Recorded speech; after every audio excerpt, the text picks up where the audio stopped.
Hello, and thank you for tuning in and coming tonight.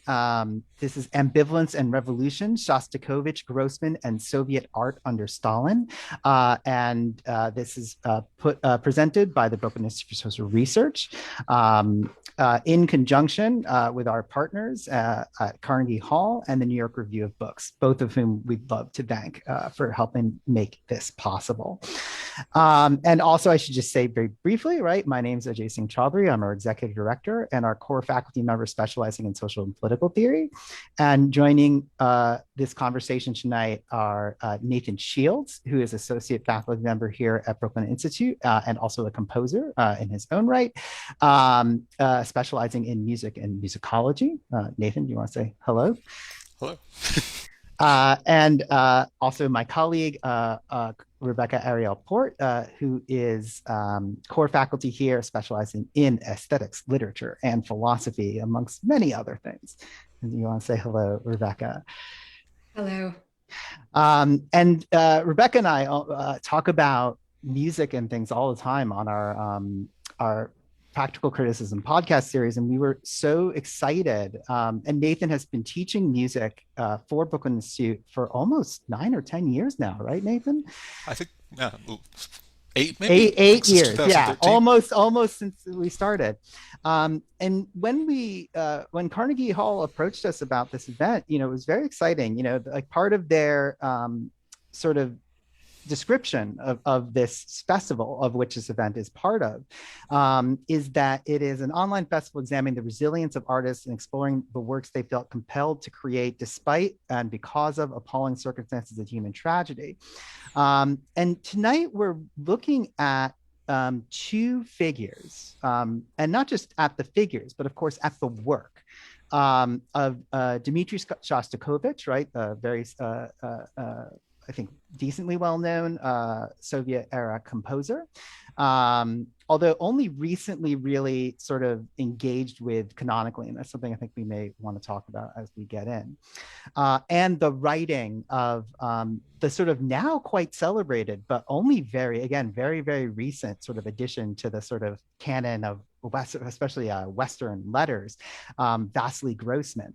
And part of what's interesting about this is that so much of the reception of artists like Shostakovich and Grossman is sort of comes to us, like if it does come to us, it comes to us sort of pre-digested, if you will, right?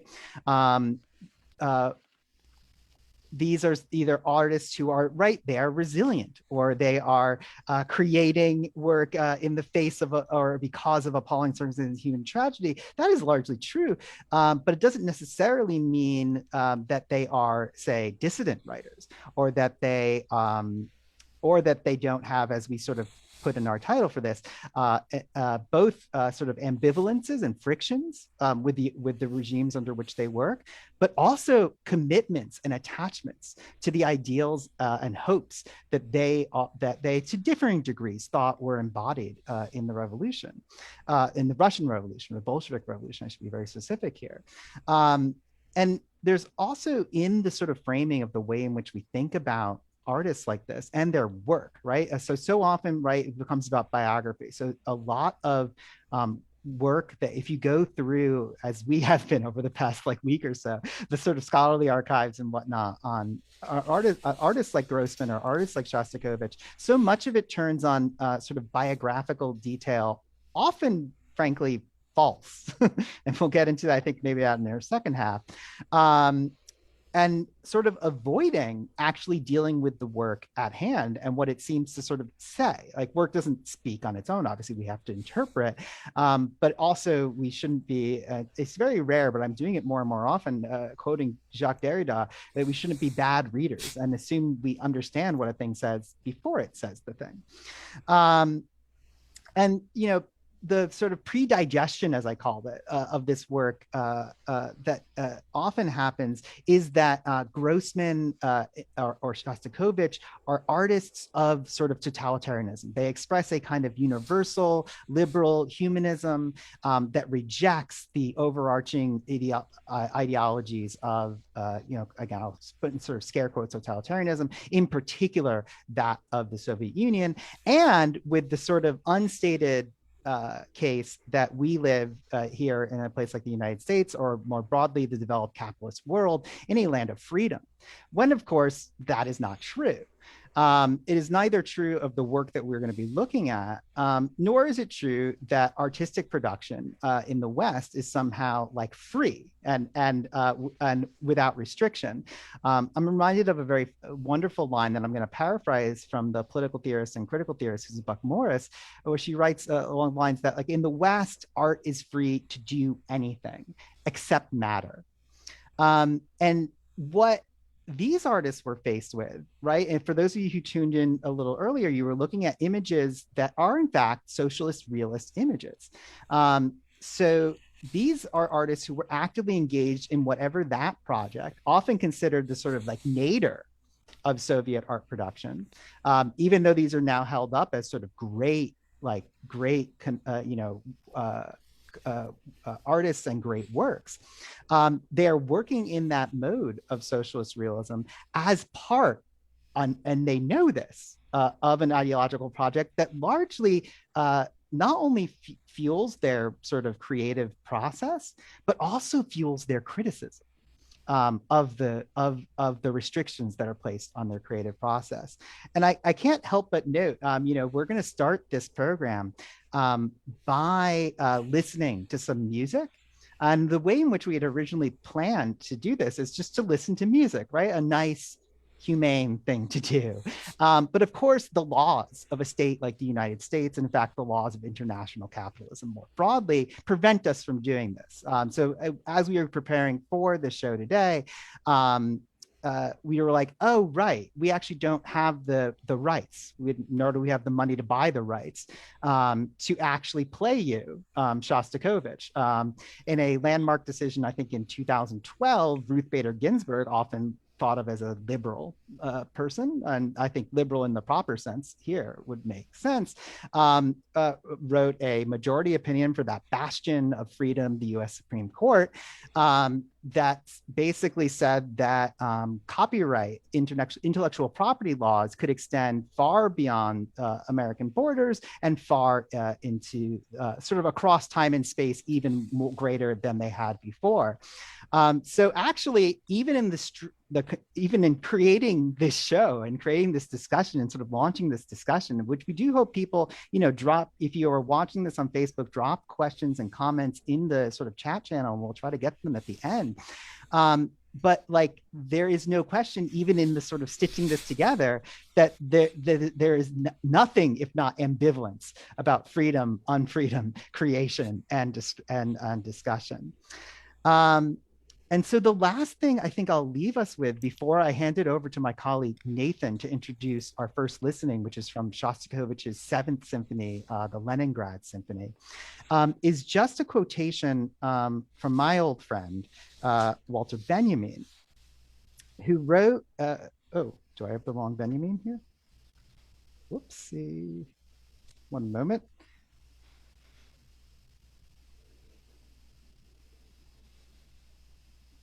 Oh, there we are. Whoops. Who wrote in 1934 at a address at the Institute for the Study of Fascism, right, which was, I believe, in Moscow at the time, but let me just make sure that's correct. Or it was German, but it was a communist, it was an openly communist organization with Moscow ties.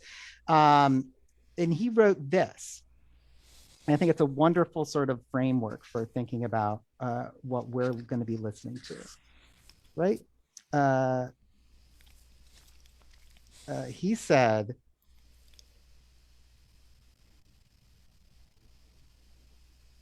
oh God. Here you have the catchword around which has long circled debate familiar to you. Its familiarity tells you how unfruitful it has been, for it has not advanced beyond the monotonous reiteration of arguments for and against.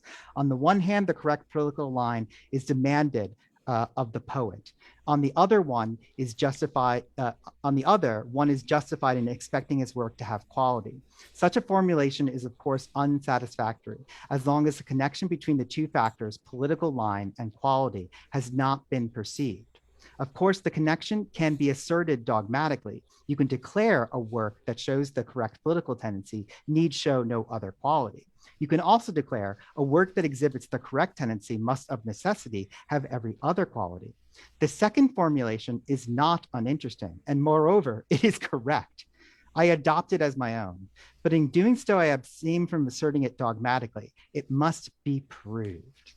So, with that, let us talk about the political tendencies and the formal characteristics of the works at hand. So, Nathan, do you want to introduce the Leningrad Symphony? Certainly. Thank you, Ajay. So, the first thing that we're going to be listening today is Shostakovich's Seventh Symphony, which is called the Leningrad Symphony because famously it was written and also premiered during the Siege of Leningrad by the Nazis. Shostakovich was, in fact, in the city, at least for part of the time that he was writing this, although he was evacuated and completed the piece elsewhere, while much of his family were still in Leningrad. So it's an extraordinarily dramatic story. It was, I think, finished, I want to say, in 1942, and it was premiered a couple other places in Russia. I think, I forget what the first city is, but second, I think, would have been Moscow, and then actually smuggled out of the country on microfilm and performed around the world. And it became this symbol of Soviet resistance to the Nazis in a lot of ways. And finally, it was played in Leningrad, which is probably the most dramatic part of kind of the story of this piece, when it was still under siege, and the Soviets actually, in order to buy time for there to be silence from kind of the bombing and kind of artillery, they launched this sort of coordinated strike on the Nazis so that the piece could be performed by the Leningrad Philharmonic, many of whose members at this point were literally dropping dead from starvation and had to be supplemented by members of the Soviet army just to kind of make up the missing personnel. So it was performed in Leningrad while still under siege, and the music was further kind of blasted on giant loudspeakers into kind of no man's land between the German front lines and the city, as a kind of further act of defiant psychological warfare against the Nazis. So this is, I mean, musically one of really the most dramatic stories of the war, maybe the most dramatic that I know of. And it therefore came to serve, I mean, it assumed this very pregnant symbolic role, both in the kind of larger war effort as a kind of symbol of the kind of united front against the Nazis, but then also later, particularly after the war and after this kind of fragile alliance starts to crumble, it becomes a symbol that means very different things to very different people.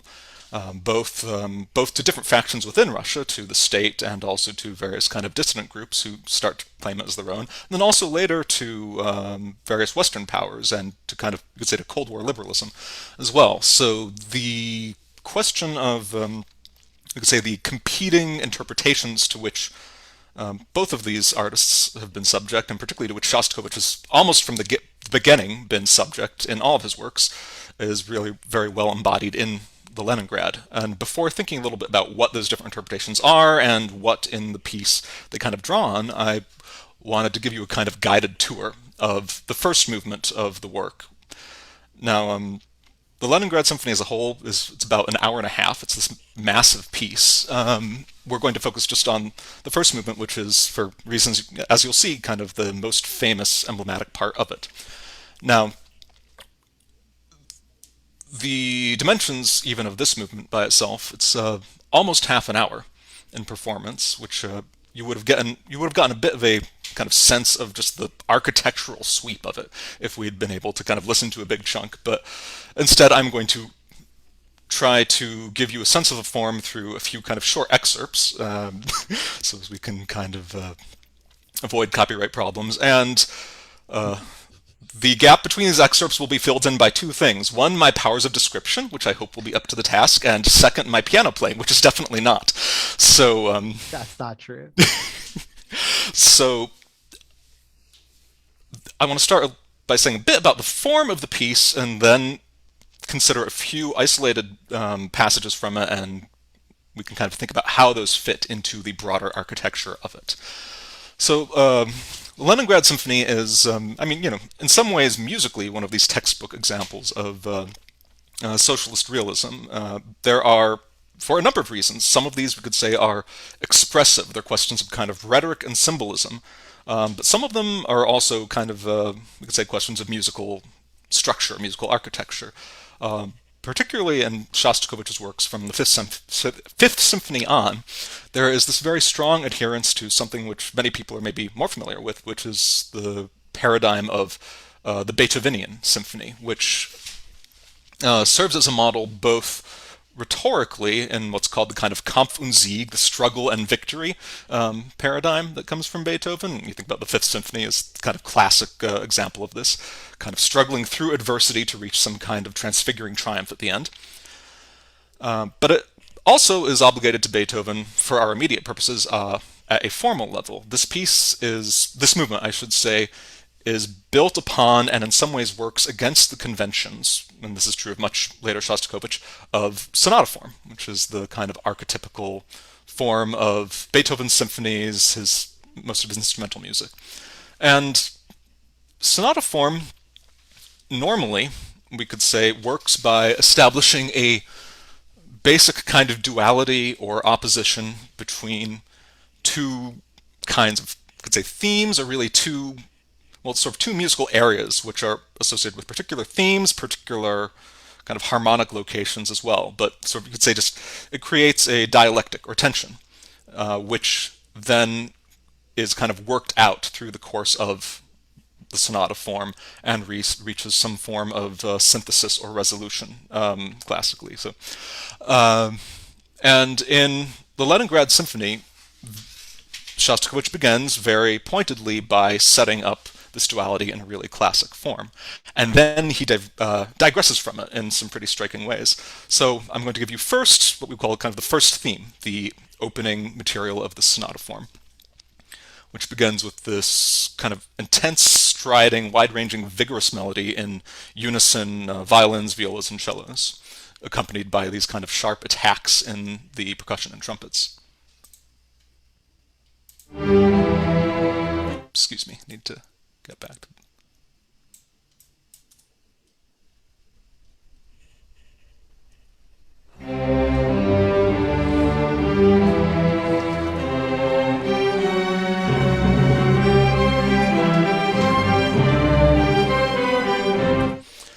no. So this is to give you a brutal. It's brutal. Yeah, you get you get barely a sense of it, but I will now I'll sort of give you a bit of a sense of the sweep of this melody on the piano. And here we'll say that the soprano, my right hand is going to be the orchestra, my left hand is going to stand in for the percussion here.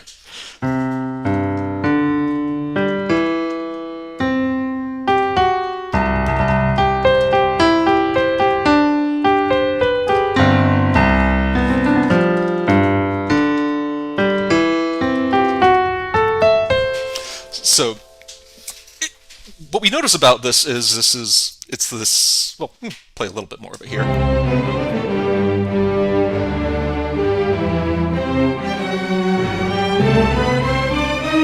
It's this kind of vigorous, kind of striding melody. It is in this kind of very this kind of strong, assertive unison between all the string instruments, and you notice that you have these wide leaps, usually of a fourth or a fifth. The one thing that really this is almost in pure C major. The one thing that really seems to cut against this is you get that F sharp, this kind of foreign dissonant note that really cuts against it. And a little bit later, you'll get a partial repetition of that melody where that dissonance will really be heightened. For example, right here.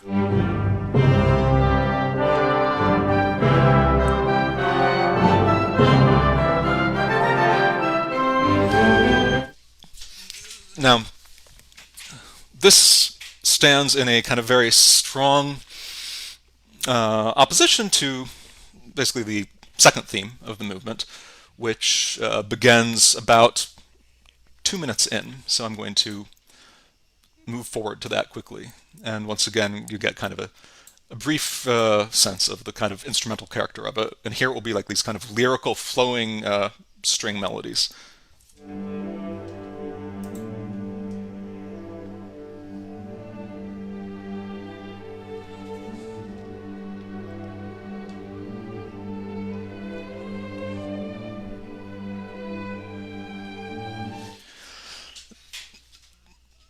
Now, if you can kind of sense how strong, almost overdetermined the contrast between these is. You have so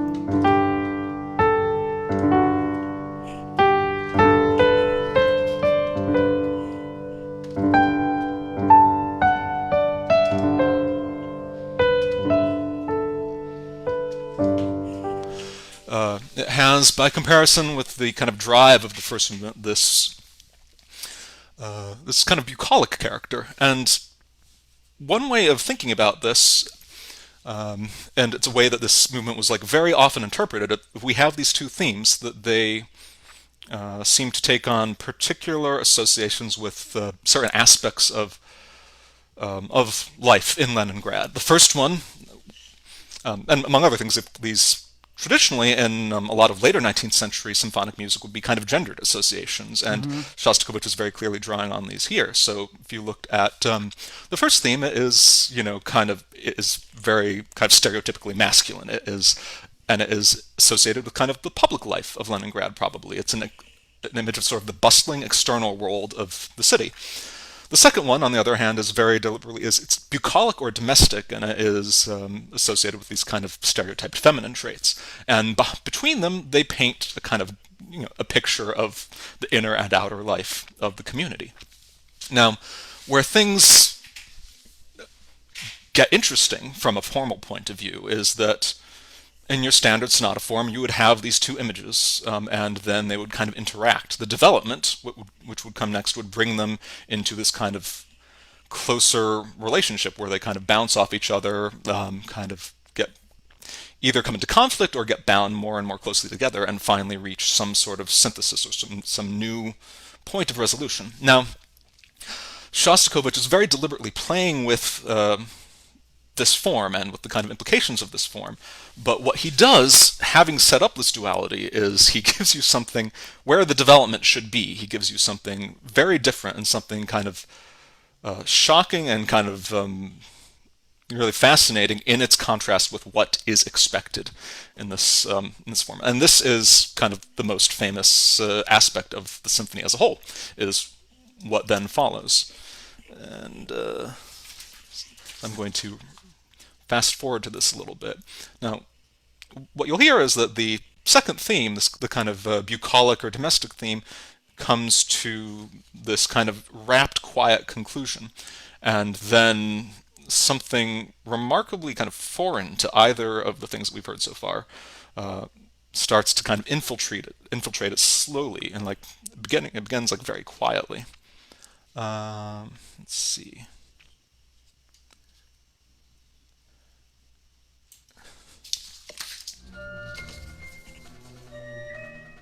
Oops, excuse me. I need to find the proper opening of this. Ah, here we go.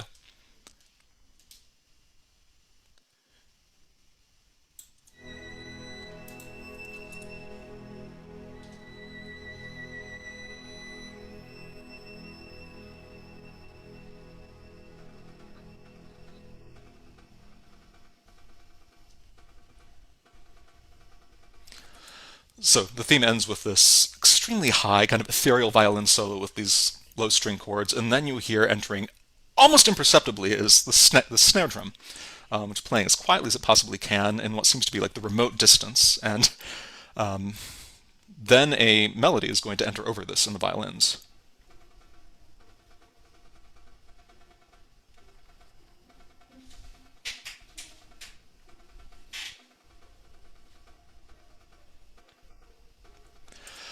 And this is the beginning of what is famously called the invasion theme. And it's too long for us to kind of hear it all on the recording, but I'm going to give you just a quick run through of the theme itself, and then we'll hear kind of the way it's transformed in these various repetitions over like the next really 7 or 8 minutes worth of music of the symphony. So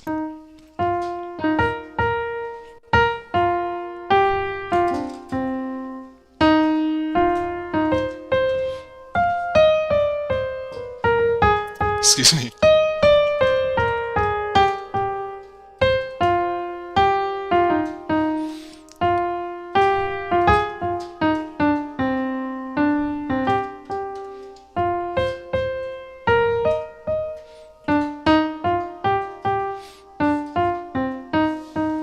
Now, this is striking for a number of reasons. First and foremost of which, it seems to be an incredibly unpromising musical idea to work with. It never leaves this key of E flat major in which it first enters, like the entire time, and there is, we could say, a kind of deliberate vulgarity to this.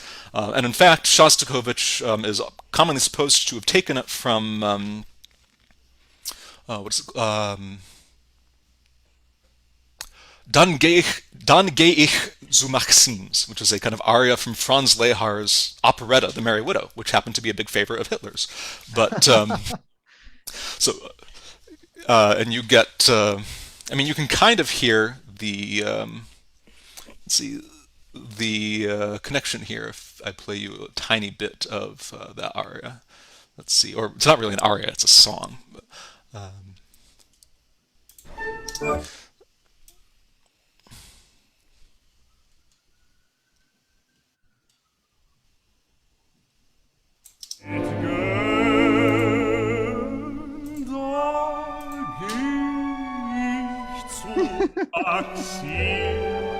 Dort bin ich sehr intim, ich tute alle Damen, ruf sie beim Kuss. So you have a ba ya da da ya dum, ba ya da da da dum, becomes.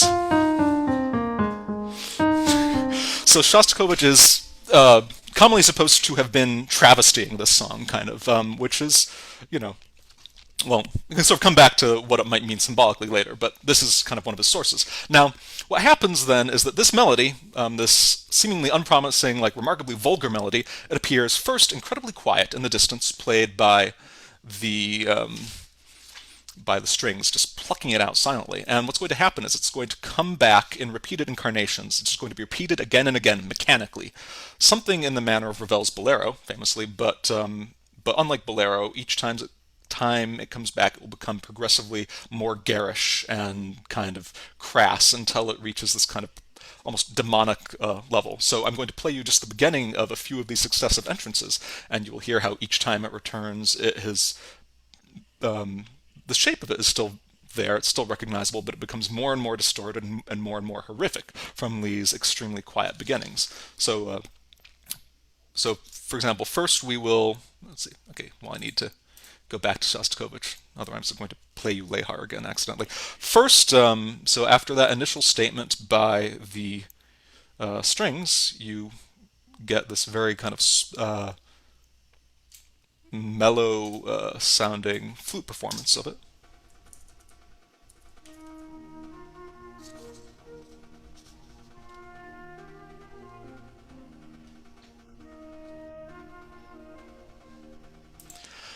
And then the next time it appears, it's gotten a little bit edgier. The flute has been replaced by a piccolo, which is to say a small, very high, and very piercing flute, with another flute doubling it way far below, so that you get this kind of very eerily shrill sound.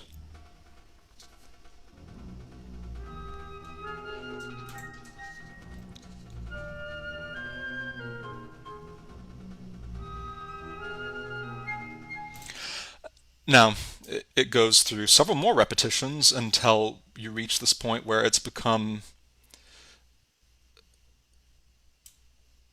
distorted. Well, it enters in like all of the violins together, now playing it in these kind of parallel major chords, which now kind of increase the distortion further.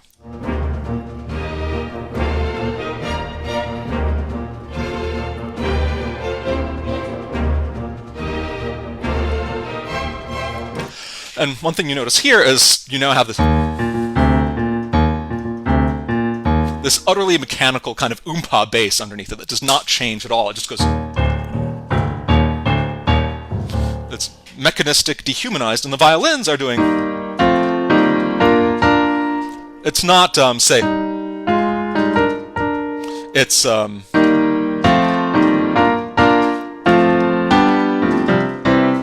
so that each chord that it arrives on kind of cuts against the E flat major harmony underneath it, and creates this kind of grotesque parodistic quality. And finally, this process of growth kind of culminates in the introduction of the full orchestra, where you have this sort of menacing brass phalanx that takes over the melody. And at this point, you have also this kind of horrific kind of chromatic material in the violins. And at this point, from these very innocuous beginnings, it's turned into this absolute nightmare.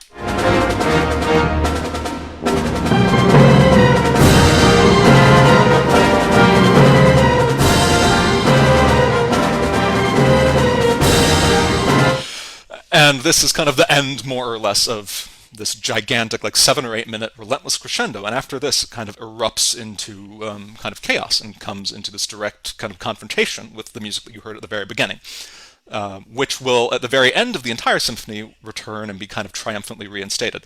Anyway, but this is so this is my kind of narration of the symphony, and you see the way in which this kind of extraneous music, this kind of grotesque parodistic Nazi music, kind of infiltrates the form that you're expecting and gradually kind of grows and grows in importance until it has this kind of annihilating prominence over everything else. All right. Is there anything else you wanted to add, Nathan, before we move to the next section? Well, I mean, we could think about some interpretive things, but I think it might make sense Right. to kind of do that after the Grossman, yeah, right? absolutely. So, Rebecca, should I move to the reading the Grossman? So, yeah. So thank you so much, Nathan. Like, I have a million things, a million things. Like, and thank you so much, because like one of my questions actually was like, how do we think socialist realism in fact through music form? And you have actually very helpfully guided me into that. And part of the story, as I said up top here, is a story about socialist realism, which is often sort of narrated, right, as I said, as a sort of even for those who do recognize that there was this period, which is sort of unquestionable at this point, as one of the most sort of fruitful periods in like the history of certainly Western art, and possibly I could even stipulate as global art, is the sort of period of the Russian Revolution and the early sort of 20s of the Soviet Union. Usually, you know, people associate this with people like movements like supremacism and constructivism and whatnot. You know, all these kind of art into life movements, many of which then fuel like, you know, or at least become part of things like Bauhaus in the West, right? So like very, very, very influential, even though they are sort of then forgotten.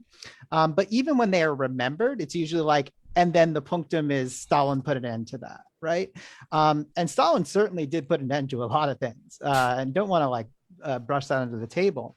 But weirdly, the artists, and this is a nice transition from Shostakovich to Grossman that we're talking about here, are people who did remarkably well up to a point with the socialist realist form, especially picking up, you know, I started us with that Benjamin bit, and he talks about sort of, oh God, I'm not going to try to grab the book again, but there's essentially a tradition of avant-garde sort of revolutionary documentarianism.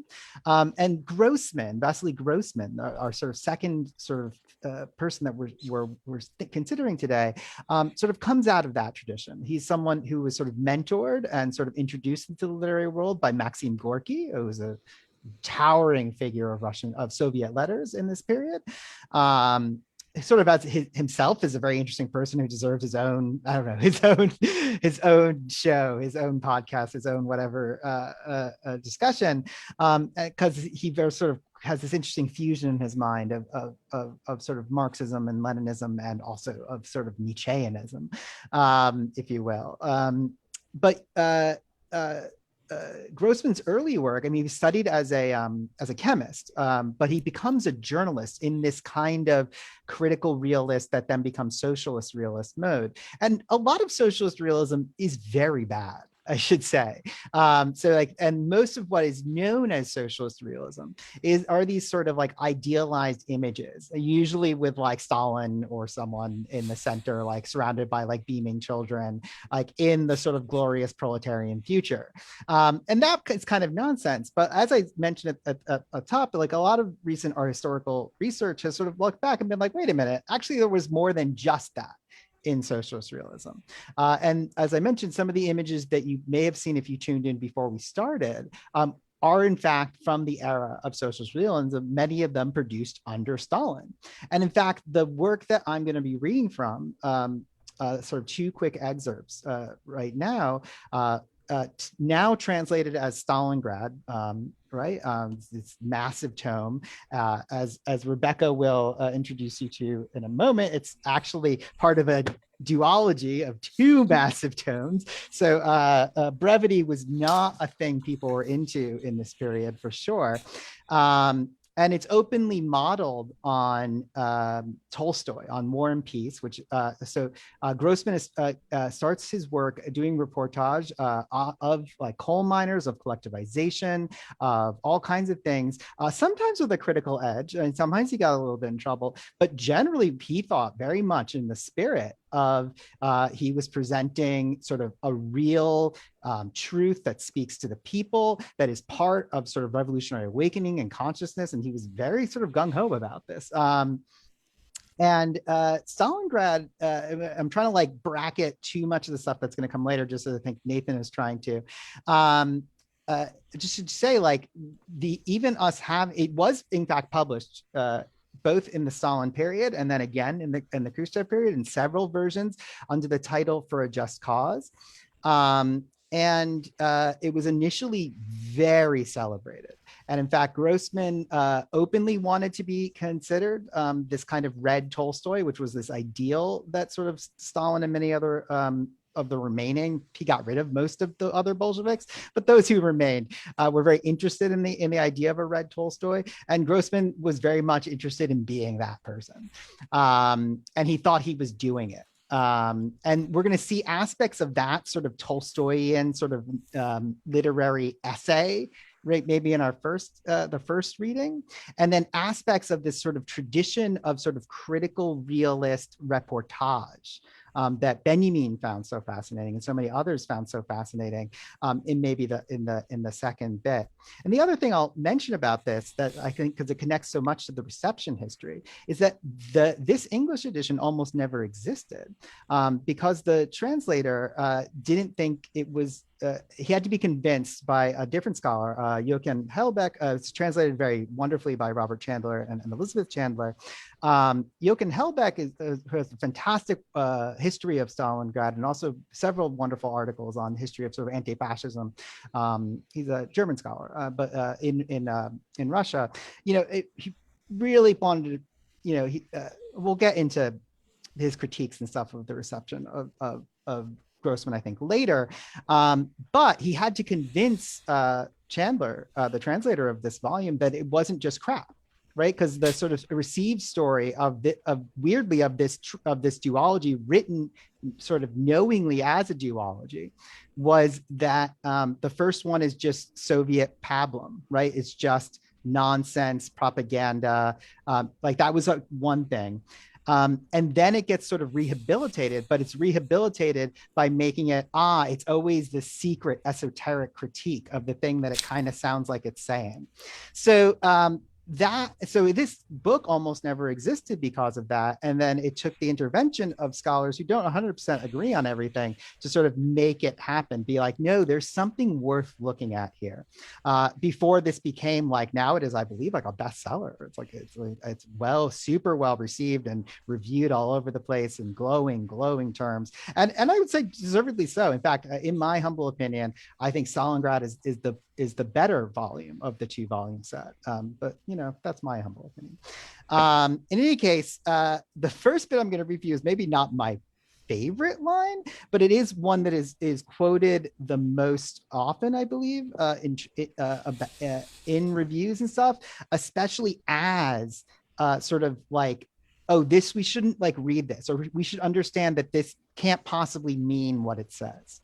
So here is Vassily Grossman. This is page 411 in the New York Review of Books edition of Stalingrad. This is the beginning of part 2. The other thing I should say is that all these books sort of have these sort of massive bookend bits, and even have characters like Hitler and Mussolini and stuff are characters in the book. There is no restraint, let's put it that way, in the writing, and that's actually part of the joy of it. And there's also no restraint, and I should say this is something that got Grossman in hot water, but it also shows, again, the theme of ambivalence is so beautiful. It got Grossman in hot water, but also shows his commitment to ideals of the Russian Revolution, of the Bolshevik Revolution, of Marxism, that he was deeply dedicated to understanding how people understood things, which is something I think we'll come to in the second one, especially working people, oppressed peoples, people who are being cut out of sort of everyday life.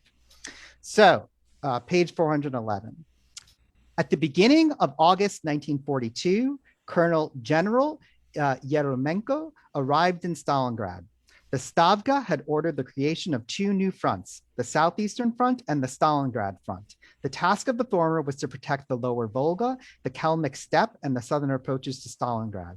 The task of the latter, to guard the northwestern and western approaches to the city. The Stavka had appointed Colonel General Yeremenko to the command of the Stalingrad Front. The chief political officer, the member of the Front Military Soviet, was to be Nikita Khrushchev. The position of both fronts was critical. The Germans had considerable forces at their disposal, 150,000 men, 1,600 pieces of artillery, and 700 tanks. Richthofen's Fourth Air Fleet offered powerful support. In manpower and weaponry alike, the German forces were far superior to those of the 2 Soviet fronts. There was every indication that the offensive Hitler and Mussolini had discussed in Salzburg, which is how this book begins, Hitler and Mussolini are sort of hanging out, was nearing a successful conclusion. The German army had advanced an enormous distance. Columns of German tanks had broken through the southwestern front. The front's right wing had retreated towards the Don around Kletskaya, while its left wing was retreating towards Rostov and the Caucasus. The main German forces were now advancing swiftly towards Stalingrad. Their vanguard was only 30 or 40 kilometers from the Volga. In the last days of July, after regrouping, the Germans had embarked on the final stage of their offensive, aiming to capture Stalingrad. At the time, people saw little but tragedy in the defensive battles about to be fought on the Volga cliffs. The smoke and flames of fighting around the Don and the Volga blinded them to the changes that had taken place in the course of the year. The Stavka, however, was aware of these changes. Its members knew that Soviet power was now in a position to defeat fascist violence. Soon, this would become clear to the entire Soviet nation and to the entire world. In the summer of 1942, Hitler was still able to advance, but he did not realize that for all its apparent success, this offensive would bring him no real gains. Only a blitzkrieg, a lightning war, could have brought him true victory. Hitler had made a wild gamble, and the Red Army had already denied him the only chance of success. The battle fought within the city of Stalingrad took place at a time when the Soviet Union was just beginning to produce more gun barrels and military vehicles than the Germans, when a year of struggle in factories and on battlefields alike had wiped out the Germans' initial superiority in weaponry and military experience. And it was at the same time that the Soviet forces first truly mastered the art of strategic maneuver, and that the Germans, for their part, began to feel the dangerous lure of the vast spaces behind them, calling them to retreat. It was here that the Germans first learned the fear of encirclement, the cruel illness that afflicts the heart, minds, and legs of both soldiers and generals. Throughout the grim months of the battle, the Stavka was elaborating the details of the still secret Stalingrad offensive. While they struggled to keep defending the city, Soviet strategic planners could already see the red arrow soon to flash out from the middle Don and the lakes in the southern steppe and strike both flanks of the German forces. Eventually, the reserves received the order to move forward. A great iron river, the hidden energy of the Red Army and the Soviet people, split into two streams. One stream went to reinforce the divisions defending the city. The other was preparing to attack. The commanders the commanders planning the offensive already had a clear image of the moment when the two steel pincers would meet and Paulus's army would be encircled by a tight ring of artillery divisions, tank corps, guard mortar regiments, and infantry and cavalry units newly equipped with a wealth of firepower. The boundless river of the Soviet people's anger and grief had not been left to drain into the sand. The will of the people, the will of the party and state had transformed it into a river of iron and steel, and it was now flowing back from east to west. Its immense weight would soon tilt the scales. So that's an opening, right? That's the opening of part two. And there's a lot to be said about that. I don't know, again, if we were going to say it, I don't want to preempt our conversation too much about this, other than to say one of the really interesting things about this passage, if we sort of take it at face value, which I actually think we should. There's, again, I think Helbeck and many other people who have studied this without the sort of filter of sort of like thinking of it as kind of like covert Solzhenitsyn. And it's very clear that Grossman was not in that mode. That there's at least one or two things to say here, in addition to that Grossman saw a sort of opening, and this was actually broadly felt in the period of the war itself.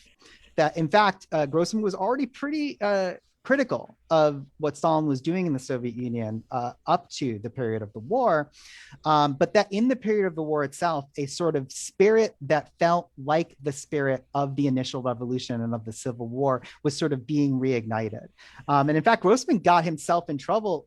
One of the things that got himself in trouble historically, believe it or not, was not sort of a question of some kind of disloyalty, but of being almost too in the spirit. So in the era of the Khrushchev thaw, many sections of this book that were considered too gung-ho on like old Bolshevism were sort of cut out. And Grossman, his great hope was that this spirit that actually pushed back what he saw as this sort of undeniably different. He was much more like if you have to make a comparison, it's to like a Primo Levi, I think, kind of figure than a like Elie Wiesel, right? Or a Solzhenitsyn, right? That he saw sort of Soviet people, and this is very clear if you read memoirist accounts and diaristic accounts and journalistic accounts that were from the period, that they sort of saw the nihilism of Nazism in particular, fascism in general, but Nazism was really what was coming at them. And they sort of couldn't believe it. And in fact, in this book, you even have characters being like, oh, I used to associate the party with like closing the church. And now I think they're the only thing that stands for like freedom in the world. And so like, the other thing to sort of notice is that although he has all this sort of iron and steel, and it is a little bit turgid and over the top, it's not the sort of Ernst Junger style storm of steel, right? Even though there is a lot of combat and violence and things in this text, there's never a celebration of it. It's actually almost always like, wow, that's really horrible. And actually, it's a really nice transition into the second section I want to read, because the more sort of journalistic sections, and there actually are journalistic qualities here as well, right? He's a master of detail, of weaving detail into what could just be a sort of real, just like, here is a statement of ideology. But if you look at a passage like a very early one in the book, this is page 82. He's very interested in celebrating everyday life as a thing worth celebrating, and not as a thing, again, I'll use Junger as my example, right? For many reasons, that like there's some kind of great truth in combat. Like combat is where the realist real is possible, and that everyday life kind of blows. In fact, Grossman it goes at pains to basically say, without the sort of everyday life of the Soviet Union, there is no victory over fascism, and without holding to Bolshevik ideals, there is no victory over fascism. So on page 82 is chapter 16 of part one. He writes this, right? Very different tenor, very different tone. The next morning, Alexandra, oh my God, my Russian so bad, Vladimirovna, wearing her usual dark dress with a white lace collar, threw her coat over her shoulders and left the building. Krotova, her laboratory assistant, was already waiting outside. A truck was going to take the two of them to a chemical factory to test the air quality in the workshops. Alexandra got into the cab. Krotova, who was strong and stocky, grabbed hold of the side of the truck and climbed into the back. Poking her head out of the window, Alexandra called out, "Take good care of the apparatus, Comrade Krotova. It'll be a bumpy ride." And I should just say, if you read Grossman's journalism from the before he wrote these novels, it has a lot of like he's taking bits and pieces from his journalism and just shoving it into the novel. Again, kind of very much in the mode of storytelling that I introduced with the Benjamin bit. The driver, a puny young woman in ski trousers, a red headscarf wound around her head, put her knitting down on the seat beside her and started the engine. I just love that detail. "It's asphalt all the way, no ruts at all," she said, looking at her elderly passenger with curiosity. She added, "Once we're on the main road, I'll be putting my foot down." I'll also just note for people listening, right, to this at home, these are three female characters, right? These that are all operative right now as part of this like grand epic of the war, right? "How old are you?" said Alexandra. "Oh, I'm getting on now. I'm 24. "Much the same as me. Married? I was. Now I'm on my own again." "Oh, how has your husband been killed?" "No, he's in Sverdlovsk, working at the Urals machine factory. He's found himself another wife there." "Children?" "A little girl. She's 1.5 now." When they got to the main road, the driver, looking bright and cheerful, began asking Alexandra about her daughters and grandchildren and then about her work. What was she going to do with all these glass cylinders, rubber hoses, and angled pipes? Next, the driver said a little more about herself. She and her husband had lived together for 6 months. Then her husband had moved to Sverdlovsk. In his letters, he had said again and again, "Very soon they'll give me a room." But then the war had begun. He was exempt from conscription since his was a reserved occupation. He wrote less and less often. He said he was living in a hostel for unmarried workers, but then in the winter, he wrote to say he had married again. He asked if she'd let him have their little daughter. She kept her daughter, and she did not answer the letter. But there had been no court proceedings. Each month, he sent her 200 rubles for the girl's upkeep. He should send me 1,000 rubles, but I still wouldn't forgive him. And I'd still be able to feed the girl, even if he doesn't send me anything at all. This job, right? She's a truck driver. This job's well paid.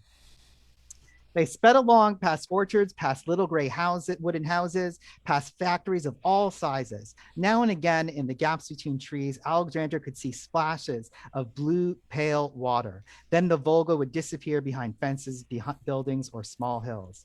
On reaching the factory and receiving her pass, Alexandra went straight to the head office. She wanted them to assign her a technician who could tell her about their ventilation system and the layout of the equipment. She also wanted the help of an ordinary worker, if only for an hour. It was not easy for Krotova to carry a 24-liter suction apparatus all by herself.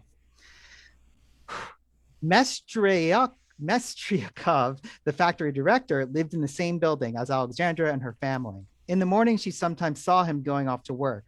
After getting into his car and closing the door, he would wave goodbye and blow theatrical kisses to his wife, who would be standing by a window in their apartment.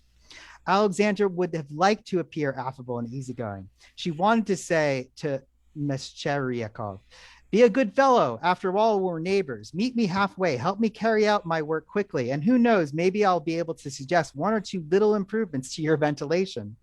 But Meshcheryakov gave her no chance to say anything at all. Through a half-open office door, she heard him say to his secretary, "I can't see her today. And you can also tell her that this is no time to be fussing about minor questions of health. On the front line, our men are sacrificing not just their health, but their lives." Alexandra went up to the door. If anyone who knew her had seen her pursed lips and angry frown, they would have thought that Meshcheryakov was in for an unpleasant few minutes. but she did not go inside. She merely stood there for a moment and then made her way to the workshop. In the large hot workshop, the men watched mockingly as the two women arranged their cylinders, took air samples from different sites, sealed their rubber tubes with screw clamps, and released a little water from 3 of the pipettes. By the technician's desk, beside the main ventilator and above the barrels containing some strong-smelling liquid, a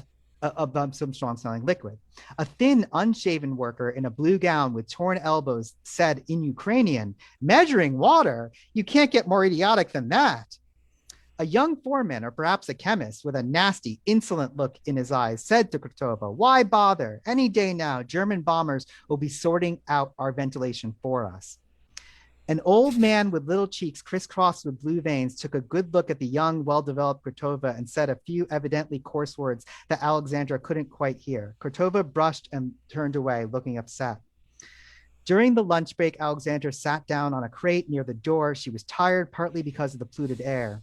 One of the younger workers came up to her, pointed her apparatus, and asked, "Auntie, what is all this stuff of yours?" She began to explain about noxious gases and the importance of good ventilation. Other workers began listening too. The Ukrainian who had joked about the idiocy of measuring water saw Alexandra get out her tobacco. "Try some of this," he said. "It's good and strong." And he held out a little red pouch tied with lace. Very soon, this became a general discussion. First, there was talk about the relative dangers of different industries. The chemical workers took a certain bitter pride in their work. Their conditions were generally considered more dangerous than even those of miners, furnacemen, and steel workers. The men told Alexandra about occasions when the ventilation had broken down and people had been poisoned or asphyxiated. They talked of the vicious powers of chemistry, how it rusted metal cigarette cases and ate away the soles of boots, how old men coughed up so much phlegm that they choked to death.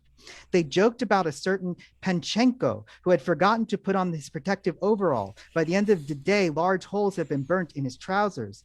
Then the conversation turned to the war. The men talked with pain and bitterness about the destruction of the mines, of large factories, of sugar refineries and railways, and the Stalino locomotive works.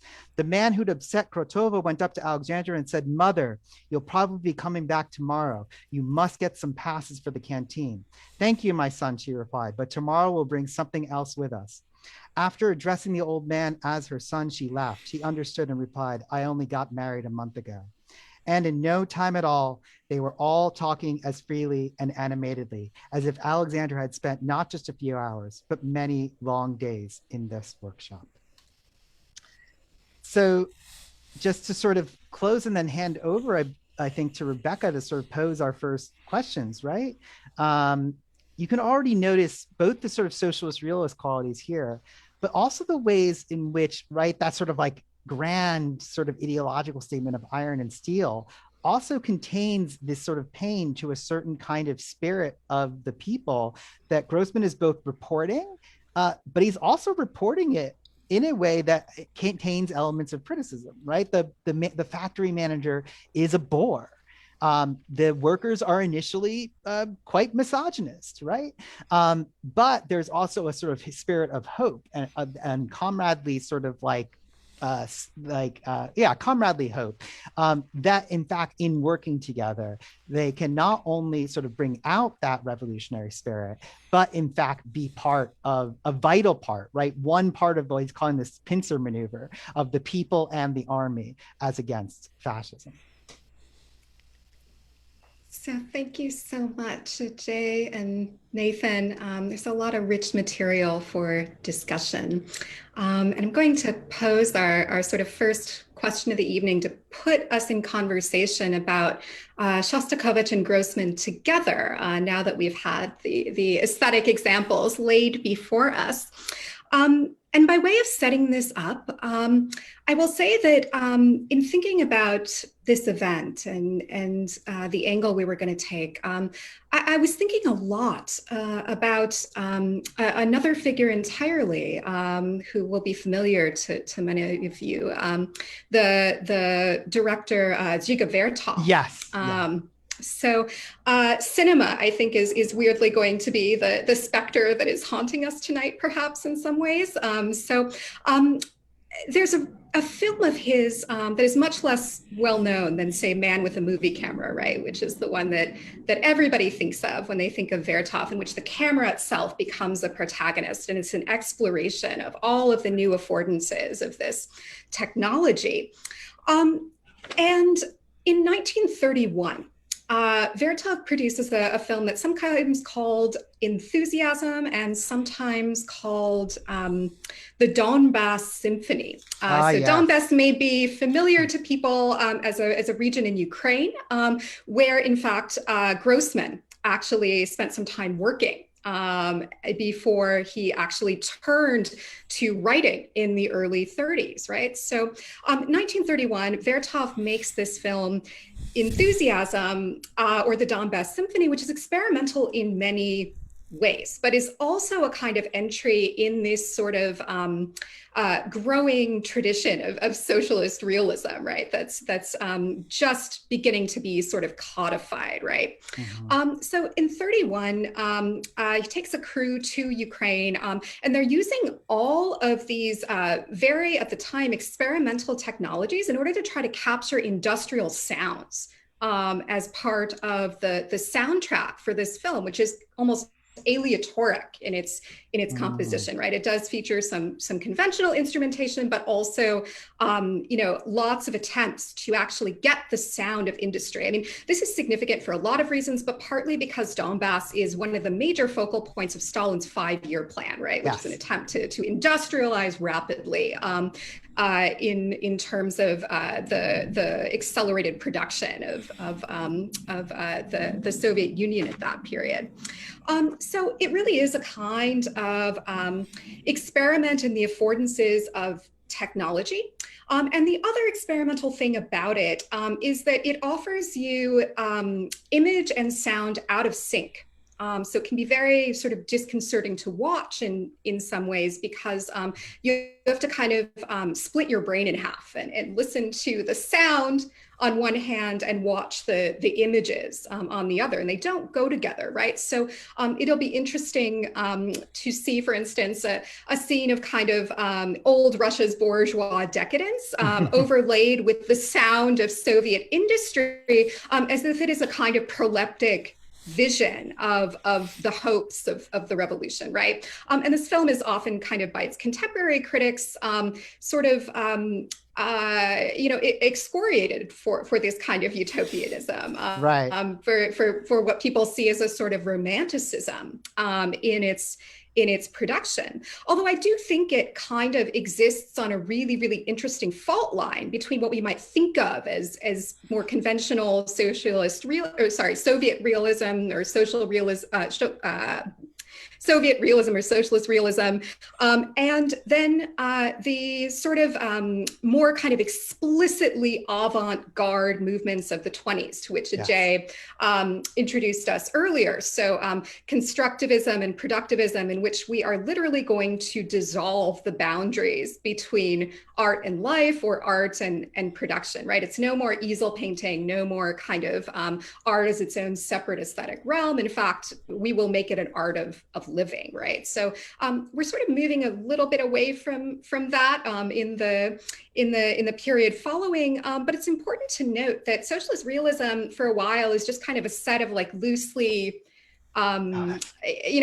circulating tropes, I guess you could say, right? So Lunacharsky is the figure who's kind of associated with the early incarnations of it, but it's not really until Gorky, an early mentor to Grossman, codifies it in, I think, like 1933 in this article about socialist realism, and then it becomes ratified at a sort of Congress or convention next year in 1934, when they lay out the 4 principles of this movement, which are as follows. Proletarian, art relevant to the workers and understandable to them. That's number 1. 2, typical scenes of everyday life of the people. 3, realistic in the representational sense. 4, partisan, supportive of the aims of the state and the party. So as Ajay said, there's a lot of really bad socialist realism. There are also things that are maybe a little more interesting, we're coming to think, than people originally thought. And in part because of the way that they manipulate these four principles of proletarian, typical, realistic, and partisan. And in fact, they're often kind of working those tropes, working those traps in order to sort of do both the kind of doubling down on the realism part of this term, and also maybe kind of pushing against just a little bit the romantic part of it, right? So this optimism or this fully kind of ideologized utopianism, right? So there are all sorts of ways in which art is sort of not reducible to these things. The hope for socialist realism was that it would be a sort of almost aesthetic determinism, right? Almost equivalent to architectural determinism, right? If we build the right kinds of spaces, we will build new people, right? The new Soviet man. Right. If we build the right kind of art, we will make the right kinds of people, or we will educate people in the correct way. This is a scheme that has its limits, right? Because there is such a thing as the sort of genius of the reader or the genius of the spectator, and people are always going to be able to find multiplicity within, even some of the most straitened kinds of conventions or circumstances. That is, there's no such thing as a transparent medium of communication. And that is one of the really, really interesting problems, I think, that socialist realism sets up. And to just circle back to the Donbass Symphony, to Vertov's enthusiasm, it sets up this problem of, avant-garde and socialist realism kind of mingling or maybe coexisting in the same object, but also this problem of technology itself, right? Yes. Is it going to be the thing that we use in order to come to a new sort of relationship with nature and a new kind of flourishing? Or is it going to be the thing that mechanizes us, that reduces our human condition, right? And I do think that both of these things are at play in the formal elements of the Shostakovich that Nathan so kindly introduced us to, and in Grossman's work, which actually uses these kinds of very finely grained observations of reportage, but mingles them actually with this sort of poetic or philosophical kind of meditation at times. And we'll hear a little bit of that when we get to Life and Faith, and with sentiment, right? Sentiment is a thing that Grossman does not shy away from. No. So having laid out a little bit of those problems, what I want to ask is this, right? So both of these works engage in some way with the conventions of socialist realism, although they're often involved in different kinds of experimentation as well. So what do we think that these works are doing with those conventions? And how are they, maybe by contrast, attempting to sort of shape those conventions to their own ends, or maybe sometimes even break out of them in subtle ways? So really interested to hear how these figures speak to one another in that particular commitment, right? We talked a little bit about commitment earlier in the evening. So to what are they committed? I mean, I also, of course, want to hear your answer to that, Rebecca. But the one thing I have many thoughts, but I've spoken too much for now. No, I'm so glad you put Vertov on the table, because he's really in this cluster of people who also crosses this period. He's a little Malevich. I mean, we could name a number of figures. And also that again, from that. I can't remember if he's in the Benjamin essay I referenced, but is often considered as part of this sort of revolutionary documentarian tradition that continues into elements of socialist realism that are also critical realism. So it's like so wonderful to have that cinematic element on the table. And also, people at home, you can find that on YouTube, and you can find the broken version of the Leningrad Symphony on YouTube. Just to sort of begin maybe an answer to Rebecca's question, and then I'll maybe hand it to you guys. I thought, especially in listening to Nathan, both to the music of Shostakovich and the first movement of the Leningrad Symphony, and also your explanations, it really helped clarify for me like how this was socialist realist art.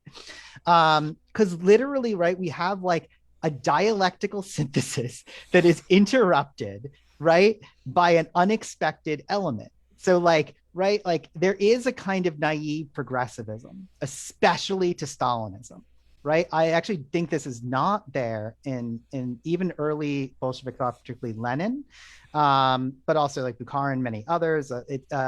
And there's this kind of bastardized theory of progress that Stalin takes wholly, in fact, openly in imitation of not just the capitalist West in general, but of the United States in particular, right? And he sort of embraces that.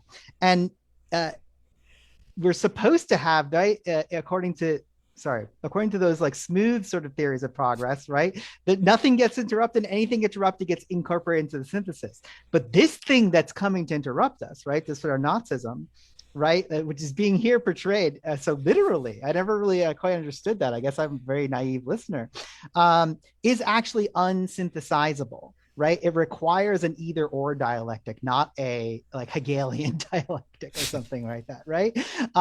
Is that like a fair characterization? Like, I mean, there's so much. I mean, literally, what you played us of the Nazi theme was like kitsch on parade. It was like the military parade of kitsch. Yeah, it's deliberately dehumanized that you Yeah. have the entire kind of first part, like the sort of external world and the domestic settings are music that has all these kind of signs of kind of subjectivity musically. It moves harmonically. You have this kind of lyrical string writing.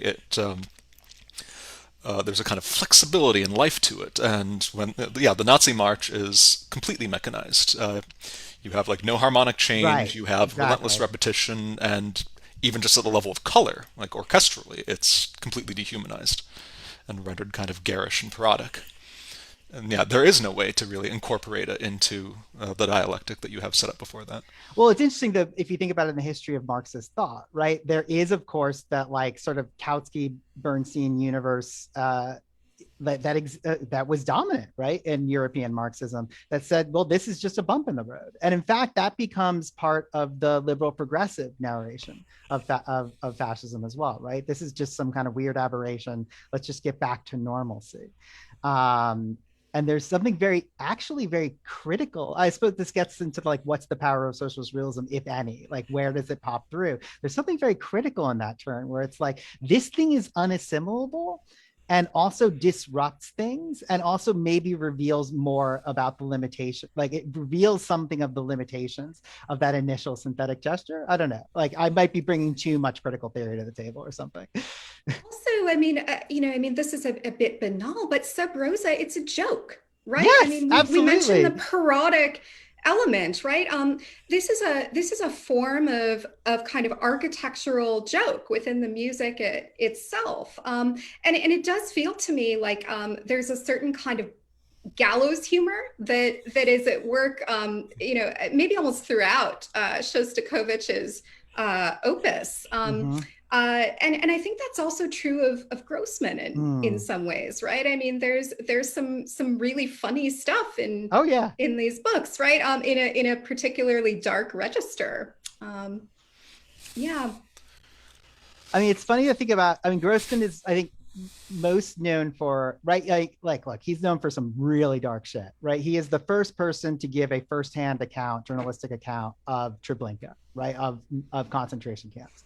A lot of people later try to sort of like recruit him then into some kind of like that he was like a Jewish nationalist or something. He was not.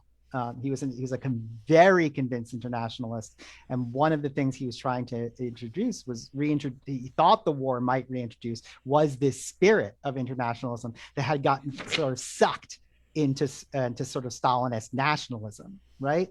And that's a tricky game to play, right? He's playing, right.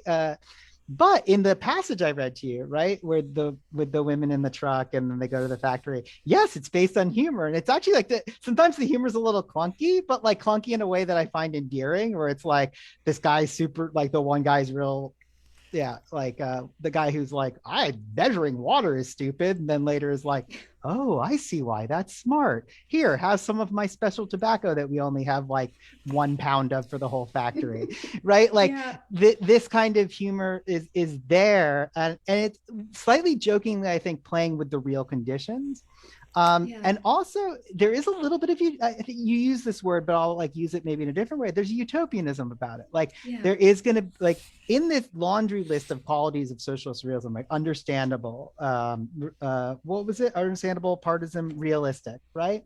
yeah, Grossman himself, I don't know if you'll get a chance to read this, like writes a version of this, like art should be understandable, but it like has its own twist, right? Like in the way in which we like can live in it, like we get a better glimpse at things, as opposed to it being, as he very famously had this debate with Gorky early in his career.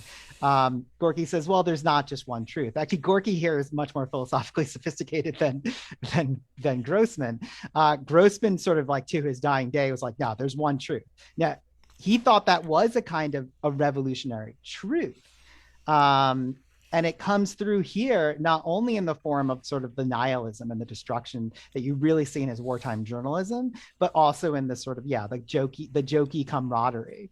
Um, in Shostakovich, the joke is on the Nazis, right? It's like a yeah, different thing. It's like the Nazis aren't like the Nazis are addressed. Not there are Nazi characters in Stalingrad. There are Nazi characters in Life and Fate. In fact, Grossman, in his internationalism, people often say, "Oh, it's because like so like he was like envious of the Germans or something like this." No, no, no. Like in his internationalism, found the nationalist spite that was developing amongst some people against Germans as a nationality in this period to be disgusting and grotesque. So, in fact, he often, while never papering over at all, it's pretty horrifying the sort of crimes that happen, particularly in Life and Fate, and in the early reportage of the Nazis. And here it's the brutality of the war. He never papers over that. It's never because they're Germans. It's yeah. because of the sort of emptiness of Nazism. And there is a weird thing there also about how, I mean, we were joking about this before the show, like Nazism, like there's a lot of art that goes in, that gets picked up and claimed by fascism, and a lot of artists like Italian futurists who become themselves fascist supporters. But fascism in power, and Nazism in power in particular, doesn't really seem to be able to produce much art that we want to talk about this way. And it's not just because like, oh, we don't talk about Nazis, right? People still read Heidegger. I'm teaching Carl Schmitt right now. People think these things are still interesting, and right? But they didn't really seem to produce a lot of work in the artistic realm that anyone, like no one finds the architecture of Albert Speer like compelling. It's like neoclassical to the point of just it has no humor, right? It is bereft of, I mean, to put it in Grossman like terms, which are superlative terms and ridiculous Yeah. sometimes, they're bereft of humanity.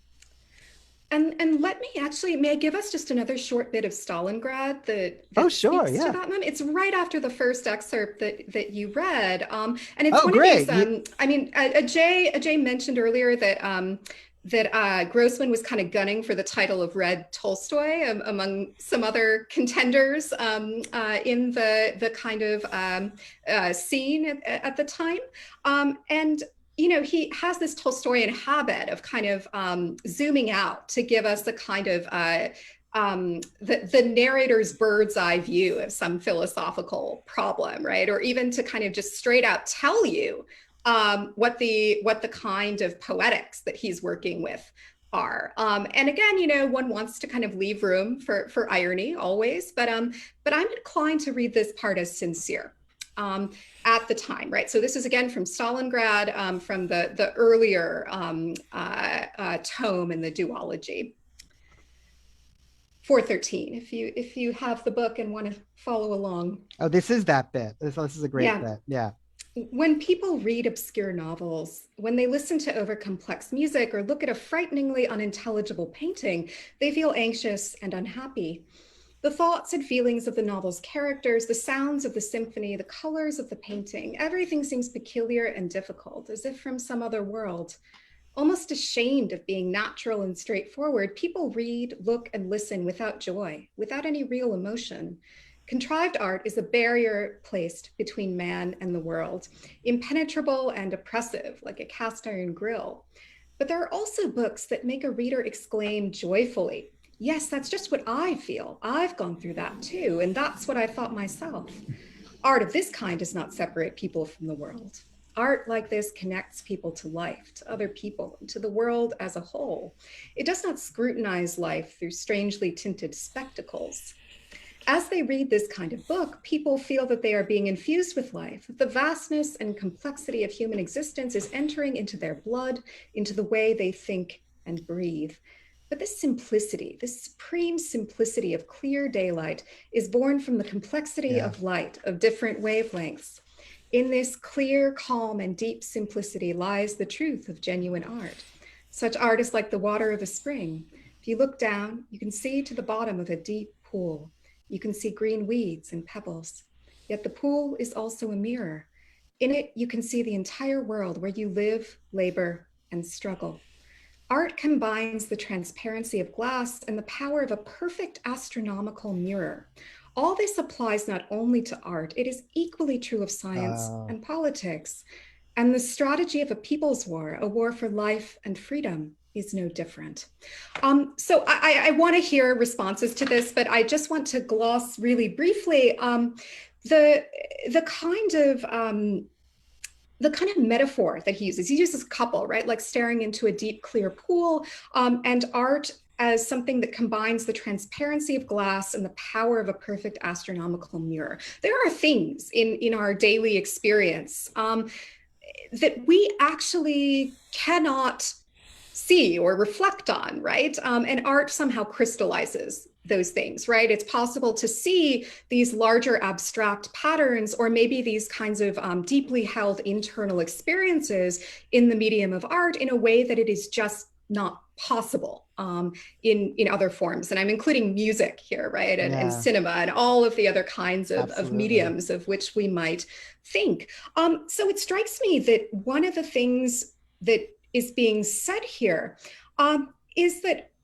art, in a certain way, is going to show you it's a mirror held to nature, right? To give us that old phrase, and it's going to show that through its conventions, if it is true art, right? And it seems to me almost a statement of purpose about how to use these kinds of socialist realist conventions, right? Is to say, well, if this is an astronomical mirror, then I am not responsible for whatever flaws it may show, as well as whatever kinds of successes. I can't make the mirror show things that aren't there, right? And in a kind of era, especially when documents are notoriously unreliable, right? This seems to me carving out a kind of space of plausible deniability to say that, well, this art is going to show the truth of things. But also, I am going to, in a sense, reserve the right to call it merely fiction if I need to, for whatever reason, right? That kind of sort of push-pull of working the trap, right? Of life in a very kind of difficult climate, shall we say? Absolutely. I mean, it's this passage, I think it connects us in many ways, like it's, if you think about that second bit of Stalingrad, or about what Nathan was talking about as the sort of bucolic part of the Leningrad Symphony, right? We can see moments where the second part is clearly happening, right? Like where something that is supposedly very simple actually is revealed to be very complex. And in fact, this at first feels like a very, very dry statement, almost like a version of realism that is so flat, it's just verisimilitude, right? Right. It's not even the sort of Lukashian realism, which is like show the actual structures of society as they function, right? But as we get to this second part, and it's important, I think, here to remember that Grossman is politically committed. He's not. Someone had asked, I know, in the thing, I saw a glimpse that like if he was a party member. No, but his parents came from Menshevik background. He was and Bundist. He was very active in the Anti-Fascist League, which was then later suppressed. So this is one of his sort of like grievances for sure, and did want to sort of show the plight of people. But he also has this background in politics and science, right? And so he actually is really, and it's funny to think about this in relationship to Shostakovich or in relationship, frankly, to Vertov, right? Who's going to show us how like interesting techniques of the camera, for example, are going to reveal things about the world that otherwise we couldn't see. And still he presents it though, right? Yet the pool is also a mirror. In it, you can see the entire world where you live, labor, and struggle. Art combines this transparency of glass and the power of a perfect astronomical mirror, right? He does still have that sort of spirit, the art into life spirit, or the life into art spirit, or however you want to put it, of the early Soviet period. I don't know. That's my initial response. I don't know if you have, Nathan, do you have one? It also like leads us really well into our next stuff, but Well, one thing, I mean, to connect this question, particularly of like showing a kind of comprehensive picture of your world, I think, I mean, this will also connect kind of interestingly to the next to the sort of next subject, but the comprehensiveness, or you could say sort of the felt comprehensiveness of the kind of picture that Shostakovich gives you in the Leningrad Symphony is one of the ways in which he seems to kind of, while kind of engaging with and working within like the kind of conventions of socialist realism as they're being kind of officially established, ends up evading the kind of control that they set down. And part of the reason he evades the control has to do with this kind of sort of natural slipperiness of music. I mean, and if we think a little bit about kind of officially the way that these criteria that Rebecca was talking about, sort of proletarian, typical, realistic, and partisan, was that the correct formula? and understandable. Understandable. Okay. So I will just point out in the passage that we read, we see a process of understand in the passage, right? The second one, like right at first, everyone like doesn't understand, but then everyone does. There is a real, again, a utopian belief, but it's a utopian belief I certainly adhere to, right? Which is that actually everyone is perfectly capable of understanding like health and safety issues and chemical processes and like how labor relates to the war and all that jazz. Or art and music and all of these other kinds of things, right? Yeah, these things are not too complicated for yeah. people. Yeah. The big question with music, though, is how do you render music understandable? And this is, I mean, for Soviet theorists, this was kind of a kind of a continual problem. So, I mean, one way that it's one way to do this is, of course, is you can add text. So, the Right. Leningrad Symphony originally, Shostakovich was kind of strongly encouraged to conclude it a la Beethoven's Ninth Symphony with a big choral finale, which in this case would be a kind of hymn of praise to Stalin, Ah, which he did not do. He kept it instrumental, but kind of like the more systematic way goes is kind of developed partly out of the work of this Russian theorist Azafiev, who sort of sees music, and you'll see kind of how this figures into Leningrad.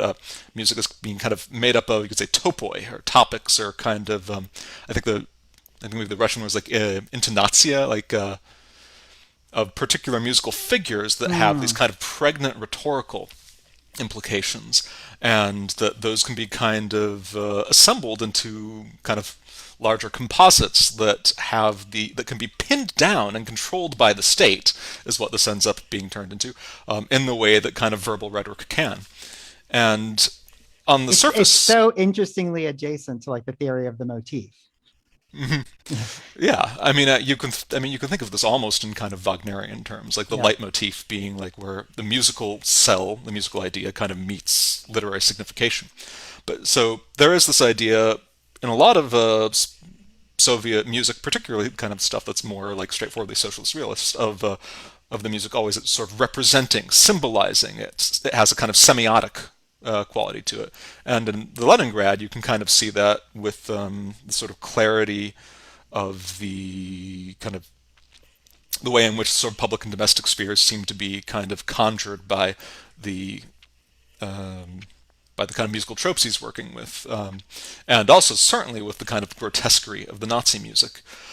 And so in theory, this provided then a way in which the state, particularly after kind of the crackdown on music, which came in like around 1936 particularly,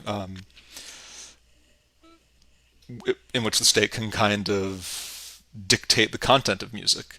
The problem is that in practice, as much as you try to sort of pin down signification like this, the music, the kind of potential or perceived meanings of it always seem to kind of proliferate and escape being sort of determined in the way that this theory would. So although we have, one particular set of meanings that get kind of associated with these different themes or areas of Leningrad Symphony almost from the beginning, and this is true of kind of all of Shostakovich's music from like the Fifth Symphony on, you get these counter-narratives that people put on them. First, kind of domestic Soviet dissidents, and later also various Western critics and audiences, where they read the exact same symbols and in that kind of larger rhetorical structure in a remarkably different way. And so this is a way in which, on the one hand, it kind of escapes being pinned down by the official narrative, but as we'll see, I guess, when we get to the second half, also ends up being subject to these counter-narratives that are kind of, if they're taken as the whole story, are just as falsifying.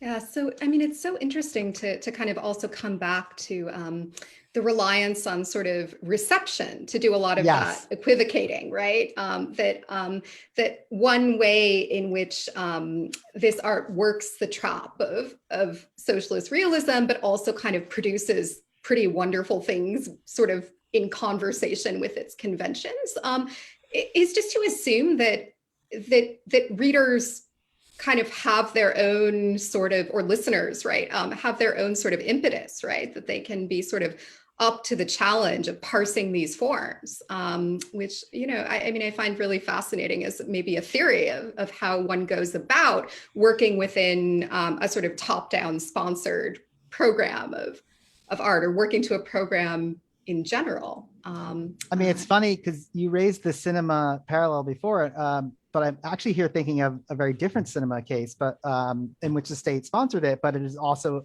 considered a realm of great criticism, which is contemporary Iranian New Wave cinema. Like the idea of state-sponsored art, I think it strikes many, again, the reception history is so interesting here, and yeah, I'm still bracketing so much of it. I actually feel bad about not even mentioning like the Cold War and the fact that like the only way in which Soviet art could be like read had to be in some way a critique of communism and of socialism, of the Soviet state in particular, and of socialism tot court across the board. It had to be about the perfection and supremacy of capitalist society. Even though, like, let's say Winston Churchill is as much of a monster, I'm happy to say this, as an Indian Jew, right, as Hitler, right, easily, right? And so that reception history meant I can't, in fact, like, it dictates how I'm supposed to read this stuff. But in fact, then the stuff itself sort of like slips between your fingers. Because in fact, you end up producing, it's quite funny, Chandler's no leftist. You end up producing, right, translations of works like Grossman's, or as we were talking about earlier today, right, Shostakovich's works, especially the ones that are considered the most sort of socialist realist, are the ones that are the most popular in the West. And that it both has like troubling connotations that I think we're going to come to in a moment, but also I think speaks to how reception can be a little bit less predictive than we think. Even if I still hold, we've talked about this in different contexts, that like, art can of course shape and help inform subjectivity and all that jazz. Yeah, but it's so important, as you say, that it's not totalizing, right? And the art that's kind of worthy of the name is going to leave so much more room for the equivocal, right? To go back to the title of our event, right? Ambivalence. Yeah, that's right. One of the things that preoccupies me is why it's so hard for us to believe that a work of art could be conflicted, about Yeah. things, right? And be And working this, out that conflictedness in a very explicit way. And I mean that explicitness as a kind of formal strategy, which I think right. is true both of Grossman and of Shostakovich in different ways, right? Is that it is really hard to claim these works for a kind of ideological purity, right? I They're mean, going to fail that test. it's I forget who gave in all the research for today. I can't remember attributing everything to everyone, but like it's like Patsy propaganda. This is not someone I'm like translating in my mind someone else's writing, but it's like it has to be Patsy propaganda or dissident is like the only way I'm supposed to read this work. Yeah. And when you say sort of like it might not have a sort of coherent ideology, I mean, I do actually think there is. I mean, I will not speak for the sake of Shostakovich, which I think is more complicated. Oh, I would say that, some coherence, but not necessarily purity, right? Oh yes, Like, not which purity. is, In fact, there's a yeah, lot of push-pull, I think, happening in a work like Stalingrad. Like where yeah, it's like yeah. I'll give and take here. But it's funny what we assume the give and take is. I'm speaking as like the Western reception history. Like is like, Yeah. oh, the give and take is between Grossman and Stalin. It's between Grossman and Yeah. the state censors, as opposed to like between different factions of people interpreting what the Bolshevik Revolution was supposed to be. Yeah, well, and also, I mean, I don't understand the need to kind of, maybe you can help me with this too, to narrate in these kinds of Manichaean terms almost, right? Mhm. Dissident or kind of conforming Yeah. or whatever else. If only because, this this seems to contradict everything about the actual kind of fine-grained experience of reading Grossman's fiction That's or right. his reportage or of listening to Shostakovich. Like the experience of taking in these things, is not one of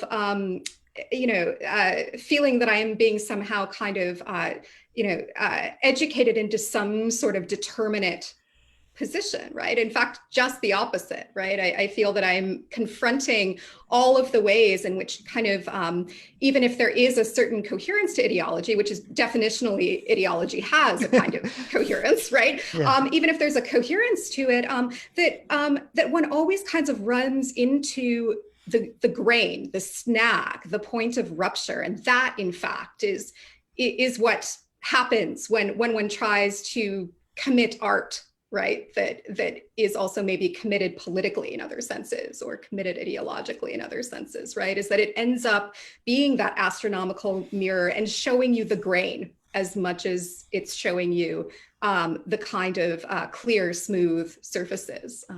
So, I mean, with that, maybe we ought to do a little more listening. Do you think that we could do that, Nathan? Certainly. So I'm wondering, maybe I should say a little bit to kind of situate this other work Sure. first, kind of biographically and historically, because so this is going to come from a significantly later period of Shostakovich's life. If we, in the symphony, the Leningrad, we're looking at this kind of archetypical example of public art as it's commonly seen, and a way that people commonly conceive of sort of the division between, say, the symphony or orchestral music on the one hand and chamber music, most famously the string quartet on the other, is as a difference between, we could say, the public and the private. So there's an idea that kind of clings to Shostakovich, which I think is a little bit exaggerated, that the symphonies are the kind of public face that he shows to the world, and that the string quartets are, so to speak, his private diary. Now, this should not be taken very literally, because if they were a private diary, they were a private diary that were, very abruptly taken out of his hands and performed in front of many, many people. But as a kind of cultural trope, as a kind of way of thinking about chamber music, and particularly Shostakovich's chamber music, this has had a very powerful influence on his reception. And from this has come an idea, particularly, that he says in his chamber music the things that he is supposedly afraid to say in his public art. Or rather, that he says openly in the chamber music the things that he says, according to a certain kind of particularly Western reading of Shostakovich, the things that he says covertly or kind of esoterically beneath the surface of the rhetoric in the orchestral works. And this esoteric reading of Shostakovich is something that was shaped famously in the West by the publication of a book called Testimony by the kind of Russian emigre writer Solomon Volkov in 1979, which purported to be Shostakovich's memoirs. And it's, to my mind, been pretty convincingly kind of It's not debunked. real. Yeah, that you have like some things from his actual writing that are kind of pasted in there, but a lot of it is kind of Volkov's invention. He's ventriloquizing Shostakovich. This at least would be is the dominant view, which I subscribe to. There's some people who still think this book is authentic, 100%. I mean, one But thing I've learned in researching all this material is just it's like the Cold War has technically been over for what, like 40 something, over 40 years. And but Sovietology and the sort of it's the Orientalism, if you will, of Sovietology, like never dies apparently.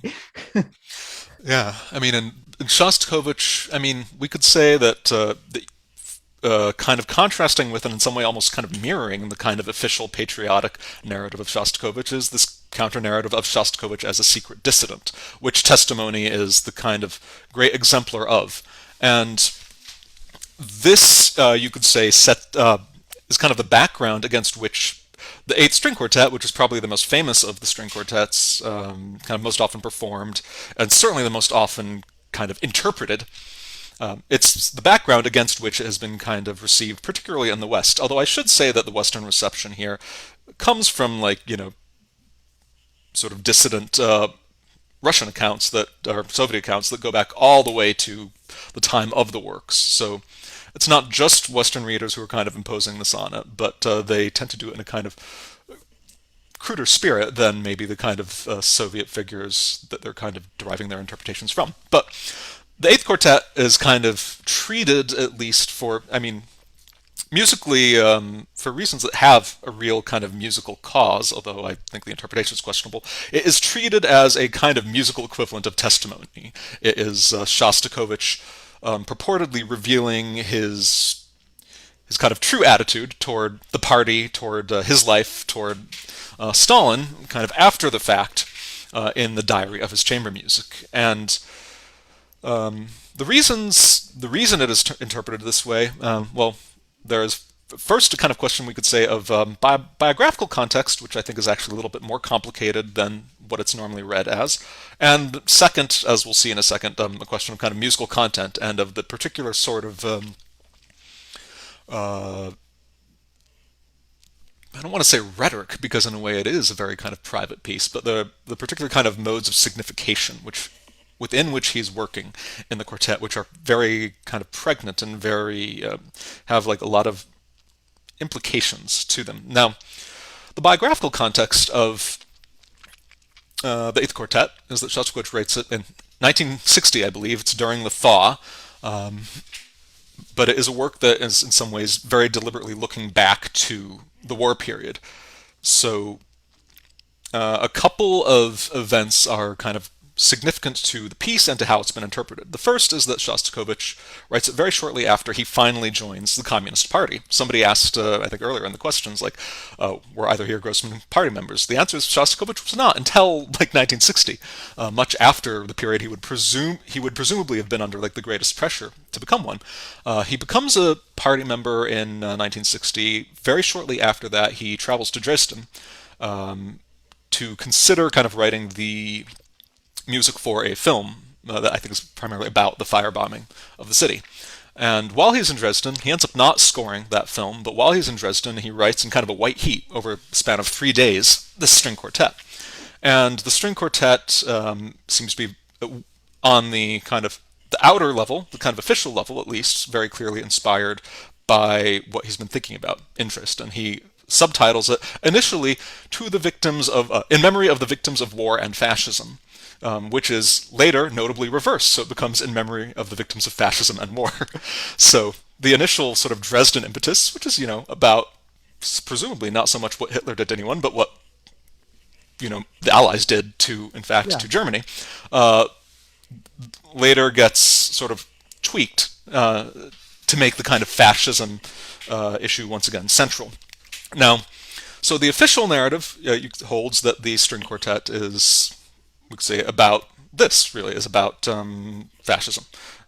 And the unofficial narrative, which comes from things that Shostakovich supposedly said to various people who were close to him, and this is something that we find with a lot of the stories of the dissident Shostakovich, is they always are stories that come from like usually one person who supposedly heard it from Shostakovich.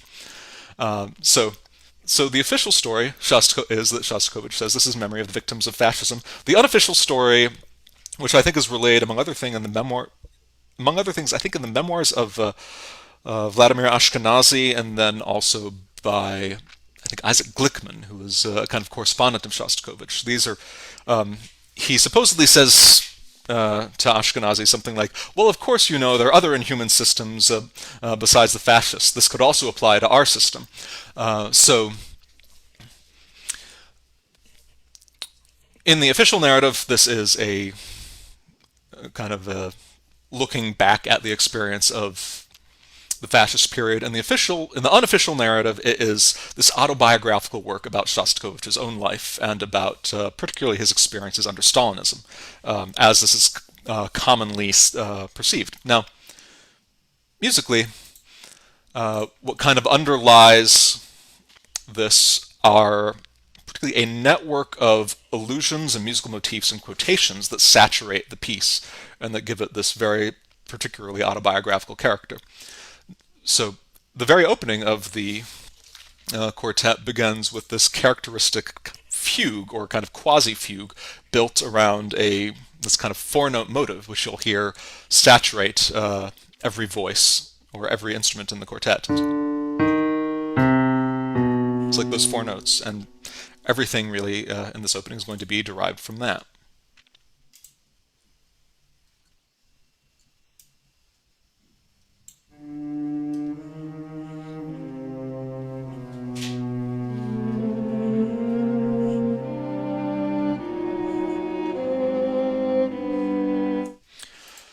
So it's this kind of, again, I have to cut this off way sooner than I would like to, but you have this very characteristically almost archaic sounding fugue. It seems to have some kind of connections with, for example,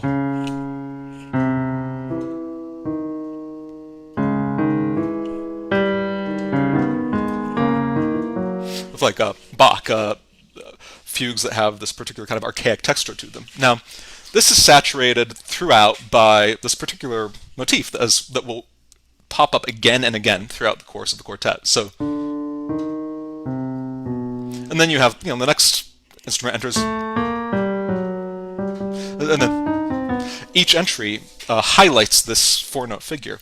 Now, what Shostakovich is doing here, and in a number of other pieces from around this period, like the 10th Symphony, is he is kind of indulging in a very old game that was, particularly common to, say, Bach or the German Romantics, which is he is encoding something verbal in the music. In German notation, we have the four notes here. So there's D, E flat, C, and then B natural. German uses kind of different letters for these. D and C are still what they would be in kind of like English note names, but E flat is called S, or like capital E S, so then it becomes S. So you have D, S, and then C, and then B natural is written in German as H. And Shostakovich's, so this four-note figure is kind of Shostakovich's monogram. Oh. And so he kind of is announcing, you could say, the sort of autobiographical qualities of the piece right from the get-go, and the entire fugue will be kind of saturated with this. And if we kind of go to there are 5 movements here, like the last one is a kind of a repeat of the fugue, and then the fourth is sort of another largo. The second and third movements are kind of what I want to focus on. They are kind of a really fast kind of gallop, this really rapid, aggressive driving music, and then a very kind of satirical waltz, both of which are kind of Shostakovich trademarks as genres. And in both of these, if we hear, for example, we move from the very end of the opening fugue into the next movement, which is the gallop.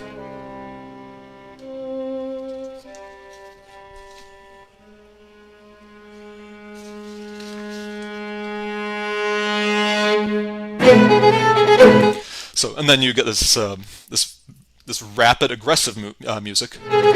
So,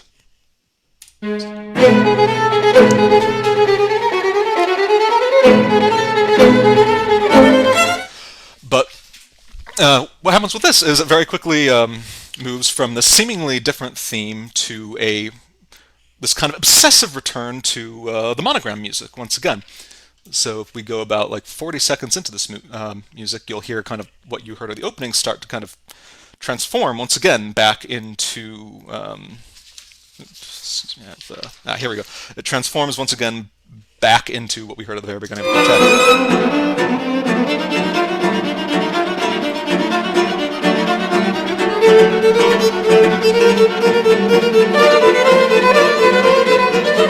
quartet. So here you get this. You have the DSCH, DSCH, kind of obsessively harping on this.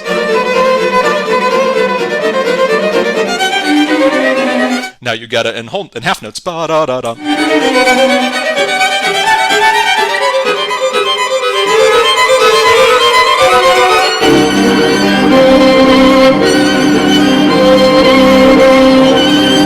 And now this very odd. So after returning kind of obsessively again and again to the monogram, he then moves into this music that seems to kind of come out of nowhere. This kind of lacerating, sweeping theme. And this is, in fact, a quotation from Shostakovich's piano trio. So he is, I think I can hunt this down quickly. I would just go ahead.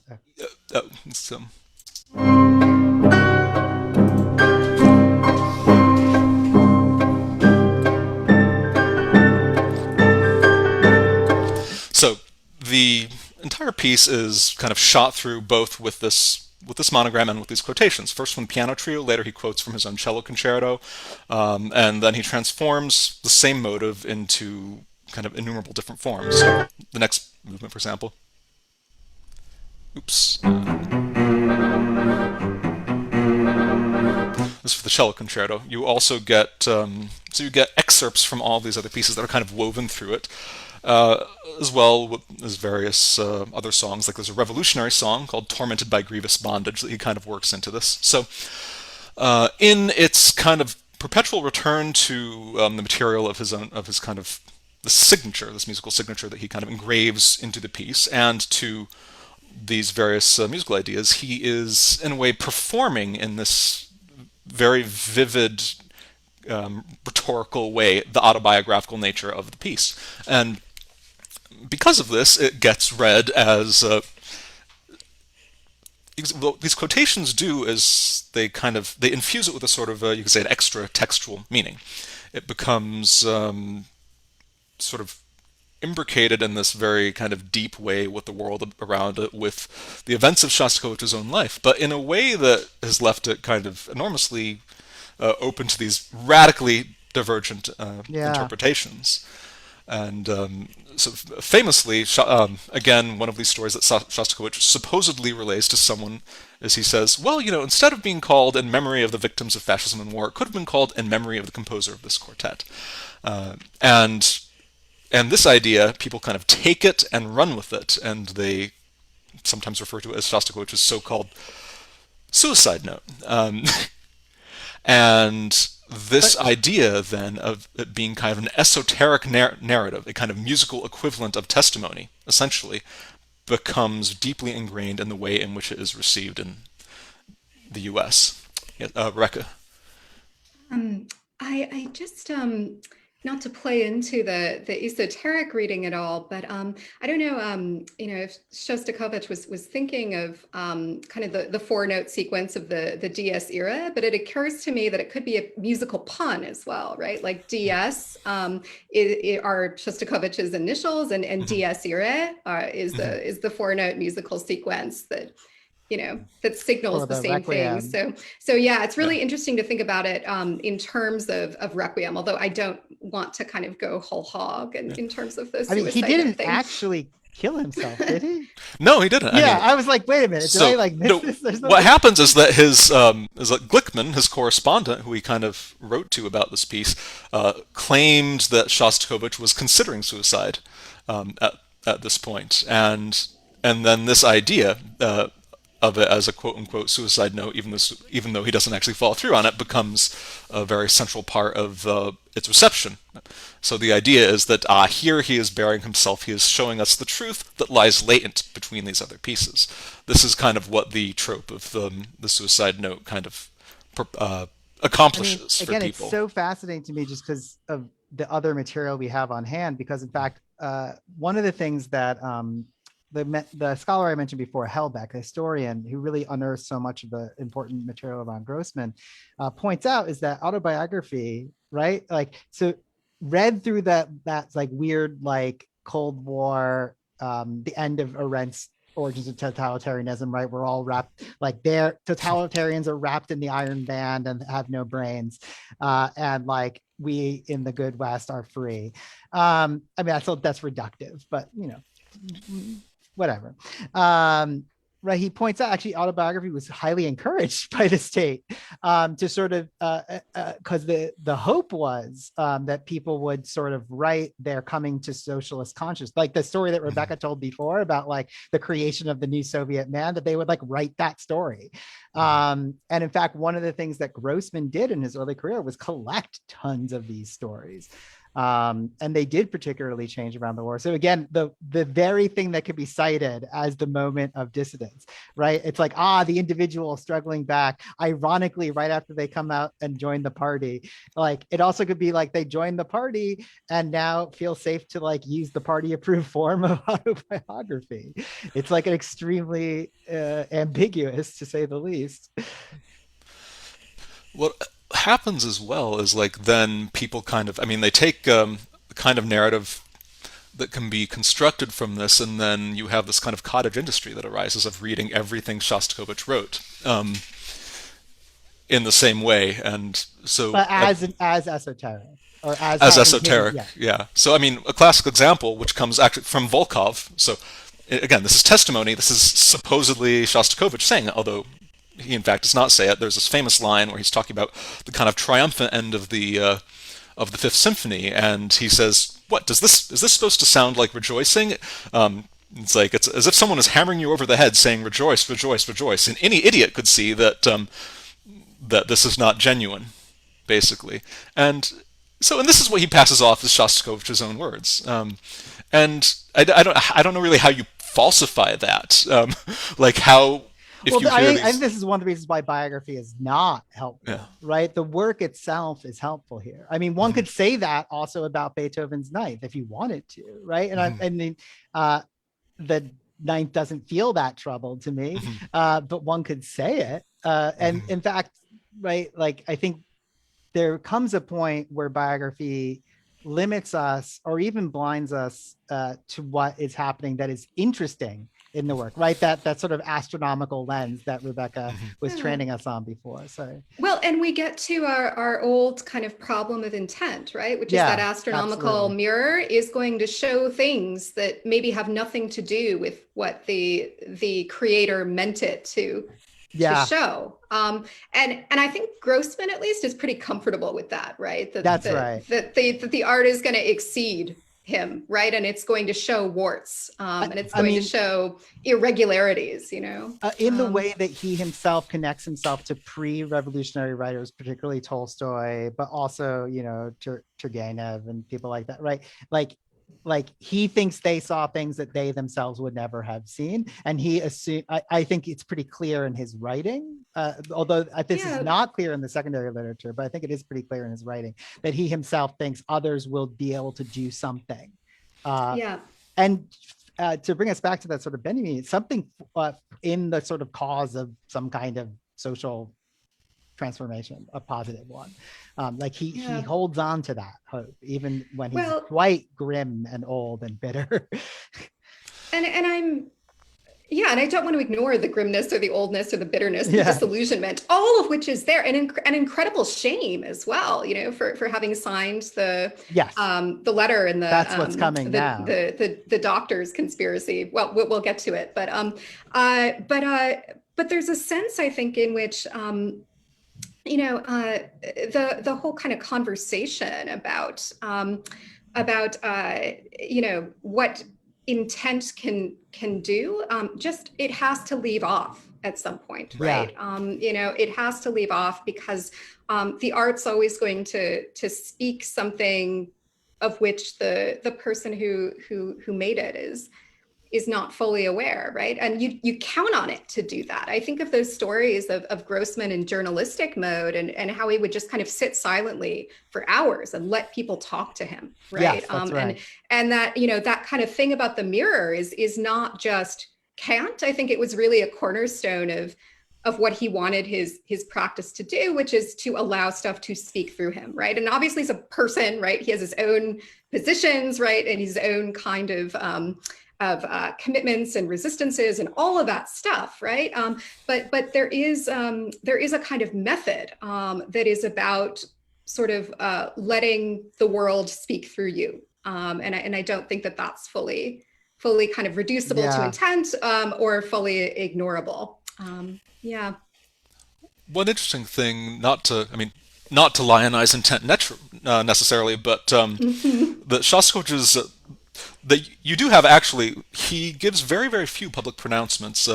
One thing that does seem to be pretty uncontestedly genuine is this letter he writes to Glickman about this quartet, and we kind of speaking of warts. So if the kind of standard narrative surrounding the quartet is of this kind of unrelieved tragedy, either the unrelieved tragedy of kind of fascism or the unrelieved tragedy of Shostakovich as this kind of individual crushed by the Soviet system, it's interesting to compare this to this kind of much more ambivalent and actually much funnier portrait that he himself gives of the piece in this letter. He says,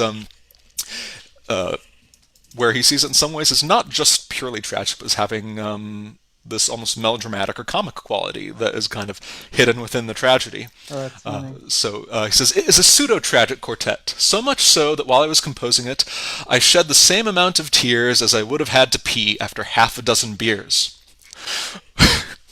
He just doesn't know what he's doing. It's like perfect example of what Rebecca was just describing. Yeah, I mean, I think it's not that intent never matters, right? I mean, one should, it should be a factor, but it cannot be the only thing, right? Or else, what are we doing? What are we doing? Speaking of what are we doing? Should we speak more about the eighth, or do you want a little life and fate? Yeah, I think you should bring in life and fate, and then we can discuss a bit, and then bring in our final questions from people that have been patient. Yeah, sounds wonderful. So I'll introduce this by saying this is, in a sense, a loose sense, the sequel to Stalingrad. They form a duology, although there are enough kind of differences to keep me from wanting to call it a sequel proper, but it does revisit a lot of the same characters and a lot of the same themes and grounds and tropes.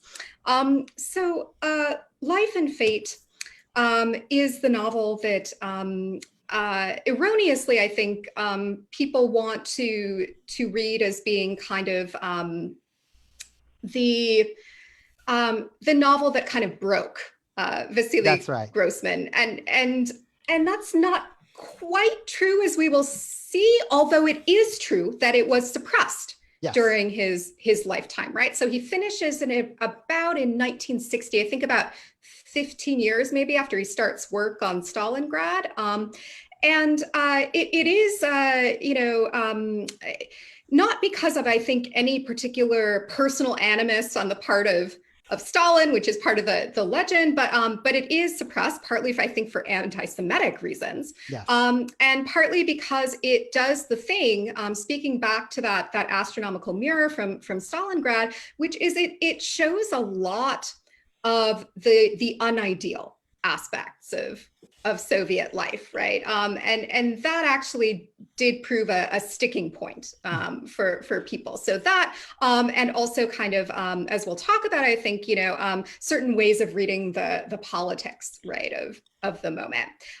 So Grossman dies in 1964, and it's just, this is a posthumously published novel, but that said, as we'll see, it is not necessarily that he was kind of penurious and sort of abandoned by people or by the state at the end of his life. In fact, he's still in pretty good standing, as we will as we will see. I want to set up the two short bits that I'm going to read, with reference unavoidably, I think in this instance, to the biographical, which is that Grossman's mother was killed in the massacre at Berdichev in 1942. She was in the ghetto there and died with the rest of that Jewish community. And there's a very famous letter from the mother of the protagonist, Victor, who's often read as an analog of Grossman himself. There are very good reasons for that, as we'll see. And Anna Semyonova writes one last letter that gets smuggled to our protagonist, Victor, out of the ghetto before the massacre. So I'll read that, and then in a very short kind of bit in the more philosophical mode that comes from a later chapter. So I'm at 86 in the NYRB edition at the bottom of the page.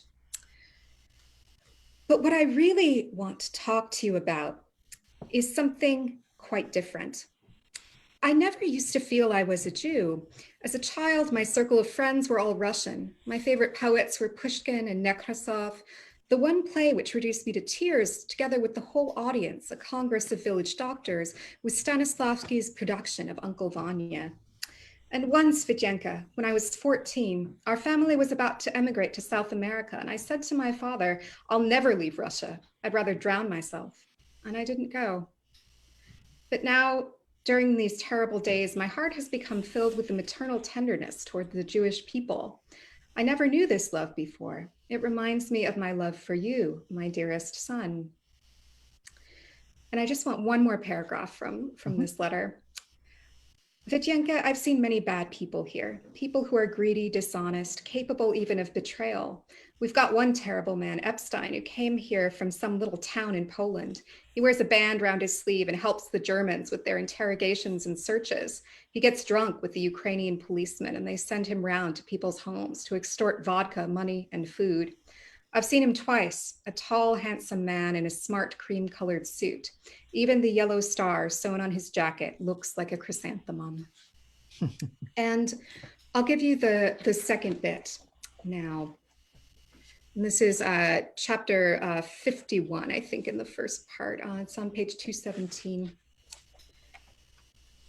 An electronic machine can carry out mathematical calculations, remember historical facts, play chess, and translate books from one language to another. It is able to solve mathematical problems more quickly than man, and its memory is faultless. Is there any limit to progress, to its ability to create machines in the image and likeness of man?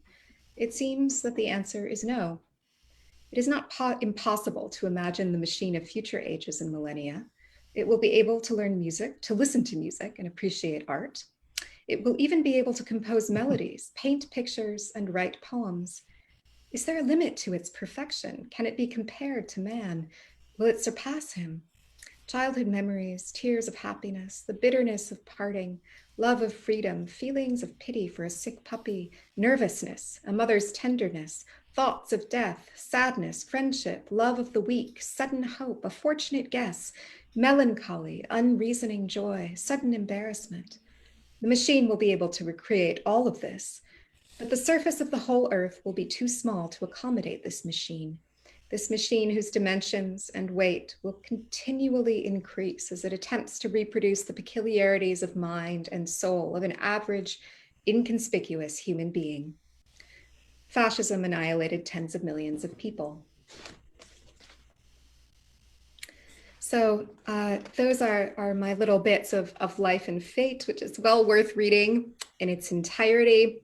And I will set us up by saying that there's an obvious contrast to what we've just heard from the Eighth Quartet and in these particular excerpts from Life and Fate to what we heard and read at the top of the program, right? We're kind of really getting at the range of these artists here. And there are a lot of myths that have grown up around the kind of artistic development of these figures, which we've already signaled a bit already. But I'm wondering if we can sort of wrap up in our last segment by thinking a bit about how we can understand both these myths and the figures that have grown up around these people, and also how we can understand this work more precisely. So what should it mean to read Grossman and to listen to Shostakovich now? And what are some of the fictions that we need to maybe lay to rest in order to really do that in the way they deserve? I mean, again, I can speak to Grossman more directly, and I think you can too, Rebecca. And then Nathan, if you want to take Shostakovich, I think that's probably a good division of labor. But I mean, I'll just start from, especially because this letter, right, like this sort of like essayistic bit I read from Stalingrad, this is one of the most cited bits of Life and Fate, sort of cited and celebrated, and multiply interpreted, and usually through that biographical lens, which is worth highlighting, right? So Frederick Wiseman even makes it into a one-woman play and a film. Oh, I didn't even know that. Yeah. Oh, wow. No. Yeah. the rich vein of this material and people transforming it is remarkable. I mean, part of the story, as Rebecca said, there's like an unavoidable biographical element here, which is that Grossman himself did not. So in fact, even I mentioned before Chandler having to sort of be convinced by Hellbeck and others that like some of this work was a little more complex than he thought, and that Stalingrad was worth translating. Chandler himself even sort of goes through a lot of these myths about Grossman, that it's like Stalin's personal antagonism that like keeps him down. The anti-Semitic wave that starts in about 48 in, I believe, the Soviet Union, is a very real thing. That's much more likely that is the thing that sunk Grossman's chance at being the Red Tolstoy. And in part, it's quite ironic, at least my reading of Grossman, because what he had hoped for, and I think that hope is still alive in some ways in Life and Fate, although it's very darker, was that internationalism would, in the struggle against fascism, the fascism that is also possible through state socialism, which is, he's using a loose definition of fascism. So, but fine, whatever. That sort of crushing power of the state would give way to an internationalist spirit. And so often, ironically, for me at least, this section is read with no supporting evidence whatsoever that Grossman is secretly like a fanatical, like secret Jewish, like Zionist, nationalist, yada, yada, yada, ironically parroting the very propaganda that Stalinists were making about Jews in this period, that they're like overly particularistic and all this kind of stuff. And I can think of a million reasons why people do this. I mean, partially it is that sort of demonology of anything non-Western, and particularly anything that challenges Western narratives of itself, that has to go. But you have to sort of read the letter out. Like, you have to forget what the letter says, especially, I mean, I think you highlighted that really beautiful moment of the sort of, right, I sort of said a very negative thing about Arendt before, now I'll say a very positive thing, right? That bit that is very much like the very controversial introduction to Arendt's origins, which does talk about collaboration, especially collaboration amongst Jews. And that is a mode of horror that Grossman is like holds to his dying day. And to his dying day, and this is also something, again, these like myths that pop up again and again, people will, I think, who's that historian? The really annoying one, Bloodlands, Timothy Snyder, likes to cite Vassily Grossman in a sort of reworked version of the historians debate from Germany and be like, look, it's both sides all the time. And one of the things that actually Grossman is hoping we notice and it pushes back against is against these nationalist narratives. So he never used the Ukrainian nationalist terms for like the state-sponsored famines, even when he's critiquing state-sponsored famines. And he's like, oh, it's not just Ukraine, it's also this country, and it's Kazan, and it's here, and it's here, and it's here, and it's actually 45 people over there. Always to do, in fact, actually quite ironically the thing that the Stalinists said they were doing but were not doing, which was he refused to divide the dead. Right? He's like, these are all the victims of that, of a kind of fascism. And by the end of his days, he did believe that Stalinism was like a kind of fascism. And maybe we'll come back to that, but I do think that that's like that sort of part of the story is so like fundamentally important. And at the same time, though, that like these myths, like that he died in penury, that he was not celebrated, that all this kind of stuff, like they get repeated. Like if you go, like people watching, like go Google Vassily Grossman, you will find that these myths have been popped. They're not true, but they are repeated in literally every review. Every time a Vassily Grossman book comes out in the major newspaper, the New York Times, and the Guardian, and then in Washington Post, wherever you're reading this stuff in the supposedly free, supposedly non-ideological West, you will just see these myths have a life of their own far beyond what is on the page. In part, they come from, we should say, memoirs published of Grossman that sort of need to use the story of his life for their own purposes. Right, that's true. It's like a form of opportunism, very similar to the Shostakovich story that you were relating. So, I mean, this question of this idea of kind of like these narratives that develop, these sort of purportedly dissonant narratives that develop, being kind of mirror images of these older Stalinist narratives, seems to be a very like common thread between both of them. And I mean, with Shostakovich, in a way, I think part of this is, I mean, the Snyder example is a very good parallel. It is this to treat art simply as a kind of historical document, as a sort of demonstration of a historical thesis, is to not take it seriously as art. I was teaching very recently this course on kind of like late style, and you have this famous line from Adorno's essay on late Beethoven, where he says that to treat art simply as biography is to kind of, for it to abdicate its rights as art and kind of move into the vicinity of document. And a kind of sort of a commonality of maybe the kind of straightforward kind of Stalinist reading of the Seventh Symphony and the kind of common American reading of the Eighth Quartet is that they treat the art simply as a document. And but the flip side of this is that is I think, I mean, it is often ideologically motivated, but it is also a response to something that is kind of compellingly present in the music. That what you encounter, particularly forcefully in Shostakovich, is this kind of force of a kind of a musical rhetoric of this extremely powerful, compelling story that seems to demand some kind of meaning. It seems to kind of grasp at meaning, and yet at the same time to elude it.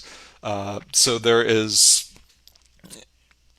I mean, there's such a sort of narrative thrust in these pieces, and they seem to be built around such starkly contrasting musical oppositions, and have these powerful kind of typologies, you could say, of the bucolic, the heroic, the grotesque, all of these, the despairing, in the case of the quartet, all of which are kind of enacted with such passion and intensity.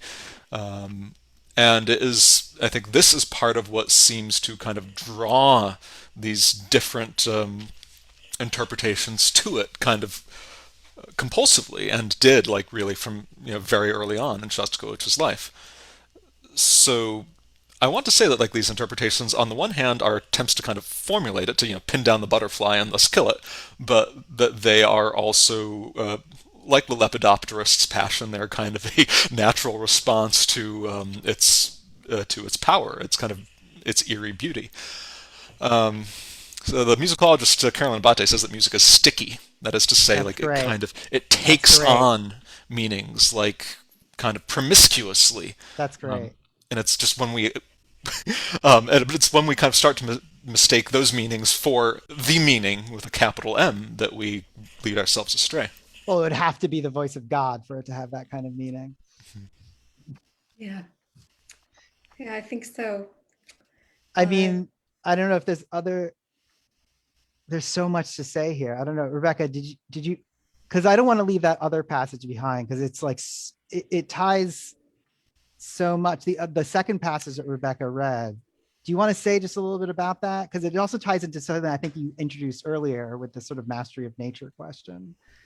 Yeah, I mean, I think I can even link it to what Nathan has just said about kind of the refusal of the butterfly to be pinned to the skillet. I love that metaphor. It's really horrifying and gorgeous. Um, this passage is about imagining. It's a thought experiment, right? It's about Yeah, imagining some kind of electronic machine, right? Very like a computer that eventually is able to completely recreate all of human capacities, right? So I guess an artificial intelligence might be what we would call this. And this very short chapter comes in the context of a description of concentration camps, essentially, yeah, right? So it's kind of there's this bit at the end, this astonishing line: "Fascism annihilated tens of millions of people," which is just kind of a flat statement at the end of this sort of semi-obscure metaphor. But if you link it to that yes, context, that's it is about sort of mechanized death, right? Or the yes, bureaucracy and the efficiency of death, right? That comes along with Nazism.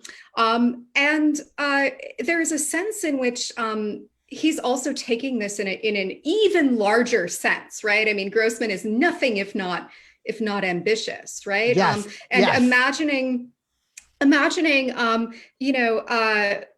what it is like to conceive of a sort of a sort of quality that might elude simply this kind of mechanized or completely dominant relation to nature, right? A social yeah, relation that we can actually get something out of, that we can actually preserve. The machine could recreate all of the human world, he says, if you imagine it this way. But the surface of the whole earth will be too small to accommodate it. This machine, whose dimensions and weight will continually increase as it attempts to reproduce the peculiarities of mind and soul of an average and conspicuous human being. So the idea is that to make this machine, this machine that's just recreating livable human life, we would have to put so much labor and so much effort and so many resources into making this thing that it's just impossible. Like, why not? right, Why not? Why not actually do it without the machine, right? Like, right. why There's not make a livable form of life yeah, with what we have? You don't need to do yes. this. I mean, And in fact, this is deathly. It is yes, deathly. it isn't. Um, So I was really happy when you, because we always when we were playing this, we talked about reading the letter, and I didn't know you meant this part of the letter, um, because yeah, yeah. this bit to me is so unbelievably amazing, and really I think gets to the heart of the matter, at least for Grossman. And they're not the same people, Grossman, Shostakovich, but it does get to the heart of matter for Grossman, who is very like overtly politically engaged in a way that I think Shostakovich is, but more like he's ensconced in a moment that is allowing him to flourish, and then pushing and pulling against that. Whereas this is Grossman really, the Hellbeck, who I keep coming back to, is I really think he's done some of the better historical work on Grossman, has this bit from a review in The Nation of one of Grossman's final books. He says, while chipping away at the Soviet state, Grossman retained his belief in the ideas of humanity and freedom that he claimed were embodied in the original script of the Soviet Revolution. He remained convinced that the Soviet soldiers fighting in World War II had heroically sacrificed themselves for the future of humanity. That was only the sacrifice for the future, which I'll put in scare quotes, for the future of humanity, if there was this realization that this sort of national spirit had to be break, and this theory of progress that you can say is there in like the Stalinist, we must catch up with the West, right? This is a beautiful statement. I mean, literally, I started us with Benjamin, right? Benjamin has this wonderful line from One Way Street, right? Like the sort of imperialists and capitalists teach that technology is for the mastery of nature, but like real freedom will only be when there is the mastery of our mastery over nature, right? And Alfred Schmidt, one of Adorno's students, who gets much maligned unfairly by contemporary ecological Marxists who have a bone to pick, mostly academic bullshit. really highlighted this in a wonderful book that people should read about sort of Marx and ecology, called the Idea of Nature, or something like the concept of nature in the work of Karl Marx. And there is a kind of emancipatory Marxist move here. That, again, I don't like this idea of the poet as like a prophet or as like a prescient. So I don't think he has in mind like the ecological world, but like he can clearly see that the idea of a crushing technological system is out of tune with the emancipatory spirit that of like Marxism or of the revolution or something like that. And this progress leads to annihilation is what he sees as definitionally fascist. And I think that this is something that holds so importantly. This is like, if you want to talk about him as a dissident, this is what he's dissenting against, right? And this is present in the West, it's present in the Nazis, and it is present in the Stalinists, right? It is present in all these places, not in that totalitarian theory way, but in a way in which he's like, this is what we have to break away from in order to break out of the ghetto, in order to break out of the murder and whatnot that he, and this sort of like maelstrom that he so eloquently, frankly, reports and describes over the course of these two novels. I don't know how that fits. So yeah. No. I was just wanted to pick up on that and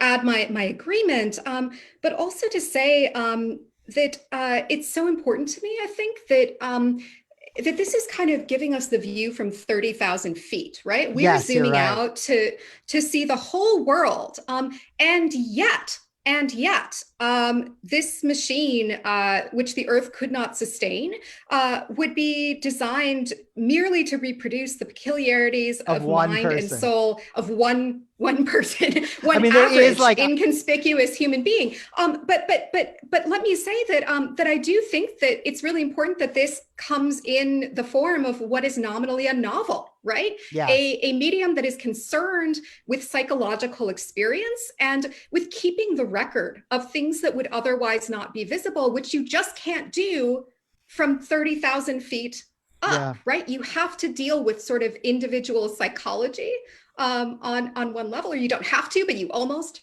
have to. And you have to, and maybe I'm going to sort of a really old Marxist saw right now, but the idea that, to build the social world that we deserve, it would be one in which one could sustain the development of this average and conspicuous person, right? In which that life would have value. Right. That's, I mean, if you ever read Marx on the Critique of the Gotha Program, that's the whole point. The whole point from each according to his ability, to each according to his need, right? Like that is the point. That every one of these, I mean, and I hate to like give any support to the revisionist accounts of this. There is like a weird Jewish echo here as well, that idea of like that there's a whole universe within each person. And I think he's maybe using that, but like ironically, to be again in the way that I think Rebecca is describing, like that, like the machine that could do just what the like a speck of humanity can do would crush the surface of the earth, which is true. Which is true. And it actually brings me back to what Nathan was speaking of earlier in terms of Shostakovich's parody of kind of mechanized forms, right? So the idea that music is going to, in some way, take these sort of mechanical, vulgar bits, right, of sort of bad music, but also kind of expose the way that they hold this kind of troubling friction, right, of the danger of things getting mechanized in just this way. And that problem, which is the same one, I would argue, that animates Vertov's Donbass Symphony, which you mentioned up at the top of the program, right? And again, it's that mastery over nature thing, right? Are we going to actually kind of design a world that that can provide flourishing for much larger numbers of us and our environments, right? I mean, that includes in many ways non-human life. We're arranging that too. Yep. Or are we going to be in some way tamed to our ways of using the world, so that the only thing possible is this sort of routinized existence, right? Life without life, to go to one of Grossman's major terms, and often death. Before we like wrap, I think maybe we should just bring in a couple of these questions that people have generously left us. Yeah. Yeah, sure. So, Because that's a how would you beautiful like note. to? I'll just read them, I guess. Yeah, Some of them are go for getting it. to direct people. Some of them we've already addressed. So were Grossman or Shostakovich Communist Party members, Suzanne asks. Shostakovich becomes one late in life. These are just, yeah, we can just answer this, right? Shostakovich becomes one late in life. Grossman, as far as I know, never did, but he was actively involved in many party circles and committees and things that we've already talked about. And as I said, he came from a left-wing family, although like a different branch of left than the Bolsheviks, but everyone eventually sort of gets scooped up into the Bolsheviks. Did Shostakovich and Grossman know each other? I have no idea. Does anyone have any? As far as I know, not that I'm aware of. I don't imagine so. They kind of come from slightly different worlds. Maggie Garrity, one of our students who I love very much, asked, state-sponsored art like abstract expressionism. I cannot thank you enough, Maggie, for bringing this up. Again, the whole, I think, narrative, and if anyone wants to chime in, I don't mean to just be answering these, but like the whole narrative of the dissident writer of the free West and the unfree East and whatnot is only legible if you forget not only the power of the market to dictate Disney and whatnot, and Disney, Amazon, and Microsoft or whatever, like to like dictate what sells and what doesn't sell, but in fact that the U.S. state actively intervened in artistic movements, promoted some over others. The case of abstract expressionism is perhaps one of the most famous because it was promoted specifically against, right, for this kind of abstraction, which ended up being corporate wallpaper. No offense to what's his name, who I don't like very much, Jackson Pollock, explicitly against the very, very committed art, particularly coming out of places like Mexico and China, of muralism, very associated with people like Diego Rivera, and even the smaller, the more like miniaturized, but still very charged work of people like Rivera's partner, Frida Kahlo. There was just a wonderful exhibit, in fact, where people like Sergei Eisenstein went from the Soviet Union to commemorate this kind of art in Mexico. I mean, these things were not like unconnected. And so like we have to sort of like, you have to actively try to like forget that memory to make the revisionist stories make sense. I don't know if people have other thoughts to add to this. No, I think that sums it up. So the two big ones, I mean, we already addressed sort of socialism and industry. There are non-industrial socialisms and socialisms that are critical of sort of industrial progress. The two big ones here that I'll lay out for you both, and I'll like lean back except where I am addressed, is Mark Braverman asks, just a global comment asking for perhaps global responses. In both pieces so far, implied in the Shostakovich and explicit in the Grossman, is the lure of the Soviet vision, romantic, passionate, even triumphalist. And do we call it Soviet, or is this fundamentally, as you implied earlier, Ajay, simply Russian? I am thinking of those in the West that responded to this even in the Stalin period, and the Soviet political leaders and artists banished by Stalin who fled for their lives and who returned. So does anyone have any thoughts on that? So, I mean, it's the question of kind of what we want to do with sort of nationalism and national identity, at heart, I think. So I know other people will have thoughts on this, but I will say that literature in particular and art in particular have been really, really important mainstays in the formation of a kind of national identity in both Russia and the Yeah. USSR in different ways.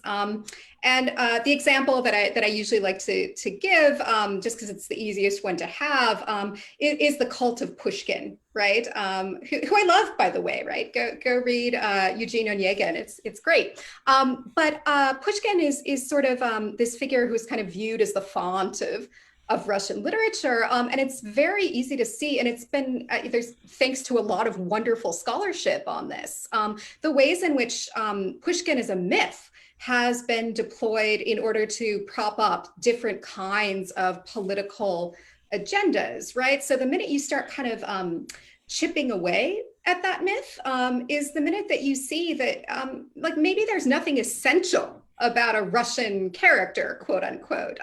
Maybe a lot of it is just kind of how history tells on our desires, on our impulses, on our social arrangements. Yeah. And I do think that, the shape of desire is one thing that art and literature are really, really good, both at shaping and showing us to ourselves. And I do think that nationalism is about, in many ways, a sort of form of desire, right? Yeah. As it's translated into political Yeah. forms. I'm not making a causal argument there, by the way. I'm just kind of talking about the association between them. So I would say that, yes, absolutely. There is a sense of kind of, forging both, a relationship to the larger kind of, social ideas in which you happen to be involved that I think is at play in both of these writers. But I would be hesitant to kind of put it down to Russianness as opposed to any other kind of construction here. Certainly the idea of Russianness is very important. I mean, I'll leave the Shostakovich bit to Nathan for sure. Although I have many ideas about music myself, but I feel closer to the Grossman here because part of this is also about the sort of lure of the Soviet vision. I would actually maybe try to say like, why call it a lure and not the appeal? And here I'm thinking especially of Global South and subaltern receptions of Lenin and frankly of Stalin as well. So think of like even here in the US, like Langston Hughes on Lenin or like I remember having a student once and I was sort of going off on an anti-Stalin screed and they were like, look, and the student was from a very poor part of India. And they were like, look, Stalin sent me books. You guys sent us nothing. And like that's not really a retort, but like that appeal the Soviet vision I think is part of what is in the work of Grossman. I think it is, if we want to get into intent, I think it is there in the intent of Grossman, and like part of his disillusionment is that it doesn't work. It doesn't, it's not like the God that failed, like the Solzhenitsyn thing. It's like there's a lot of contingency at play. And unfortunately, nationalism wins the day. And he looks at the Khrushchev thaw and says, oh my God, it's going to be like, it's art. Like we're finally going to come back and do the thing. And maybe this leads really nicely into Shostakovich, actually. Like we're finally going to do the thing. We're like out of the craziness of Stalinism.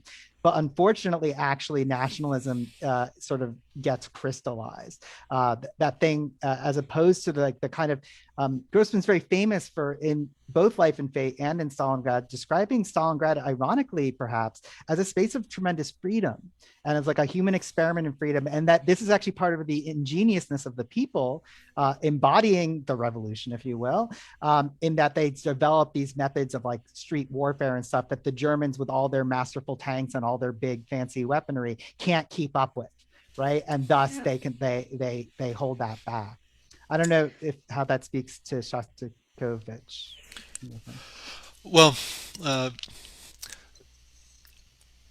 I guess what I find myself coming back to is, I mean, so there's this idea of this kind of Soviet vision as being triumphalist, and like the Leningrad Symphony is like on the surface again nothing if not triumphalist. Yeah, that's a good point. But I mean, if we were to think of, I mean, without sort of postulating some sort of Russian essence, what seems to me to really kind of cut against this apparent triumphalism and to be like so central to part of what continues to fascinate about Shostakovich is, I mean, to kind of go back famously like to Bakhtin on Dostoevsky, the idea of the carnivalesque. A lot of Oh, these that's things, wonderful. That's a lot of these wonderful. things in Shostakovich, even the things that are supposed to be like the most grotesque and kind of most garish, for example, the Nazi music, in the middle of this kind of mechanized vision, this kind of horror story, you have music that is paradoxically at the same time profoundly exhilarating and is the space for a kind of pre-artistic play. And as Shostakovich builds up, I mean, I sort of encourage you, if you have time, to like go and kind of listen to this march in its entirety and sort of think about kind of the affect of it. Like, it's a portrait of horror, but it is a portrait that in itself kind of also captures this, maintains paradoxically this sense of kind of playfulness and freedom and of kind of the grotesquerie has a kind of absurd quality to it as well, like humorously and freely absurd as opposed to just simply and straightforwardly horrific. And in the symphony and in like a lot of the Shostakovich works, even of this kind of high Stalinist period, you maintain that sense of that it kind of contains multitudes. Part of what it is in it that eludes kind of being pinned down to a particular narrative, as we've talked about, is the way in which it remains kind of full to bursting, even in the middle of telling what appears to be a very coherent story. Full to bursting and containing multitudes. And if I may, I'll Yeah, pick up please. on that to maybe kind of name a little bit about this third course that we've been charting between this kind of binary of like dissident or conformist or however we Hmm. want to put that. And I want to do it by way of reference to the scholarship of the literary critic Anna Kornblue, Oh, who wrote great. a Yeah. great book called The Order of Forms, which I recommend to people. I mean, the argument is, in a sense, that that although there's no determinate order to human life, that humans are order-making beings, right? She's kind of drawing on Marx in order to get to this formulation, and there's a sense in which maybe you see that you are living in a deeply broken world, right? And maybe that has affected you in extremely personal ways, and maybe it has affected people you love in extremely personal ways. And one way of thinking about art, and its role, and I'm thinking of the epic scope of kind of both Shostakovich and Grossman here, is to think about it as a way of building forms that reality can't sustain, right? So Yeah. even though both Yeah. of these works do not shy away from horror, as Nathan says, right? Shostakovich and Grossman were no stranger to atrocity, and that's reflected in their works. But the forms work, right? The novel is a working form for Grossman in a way that the social order cannot be.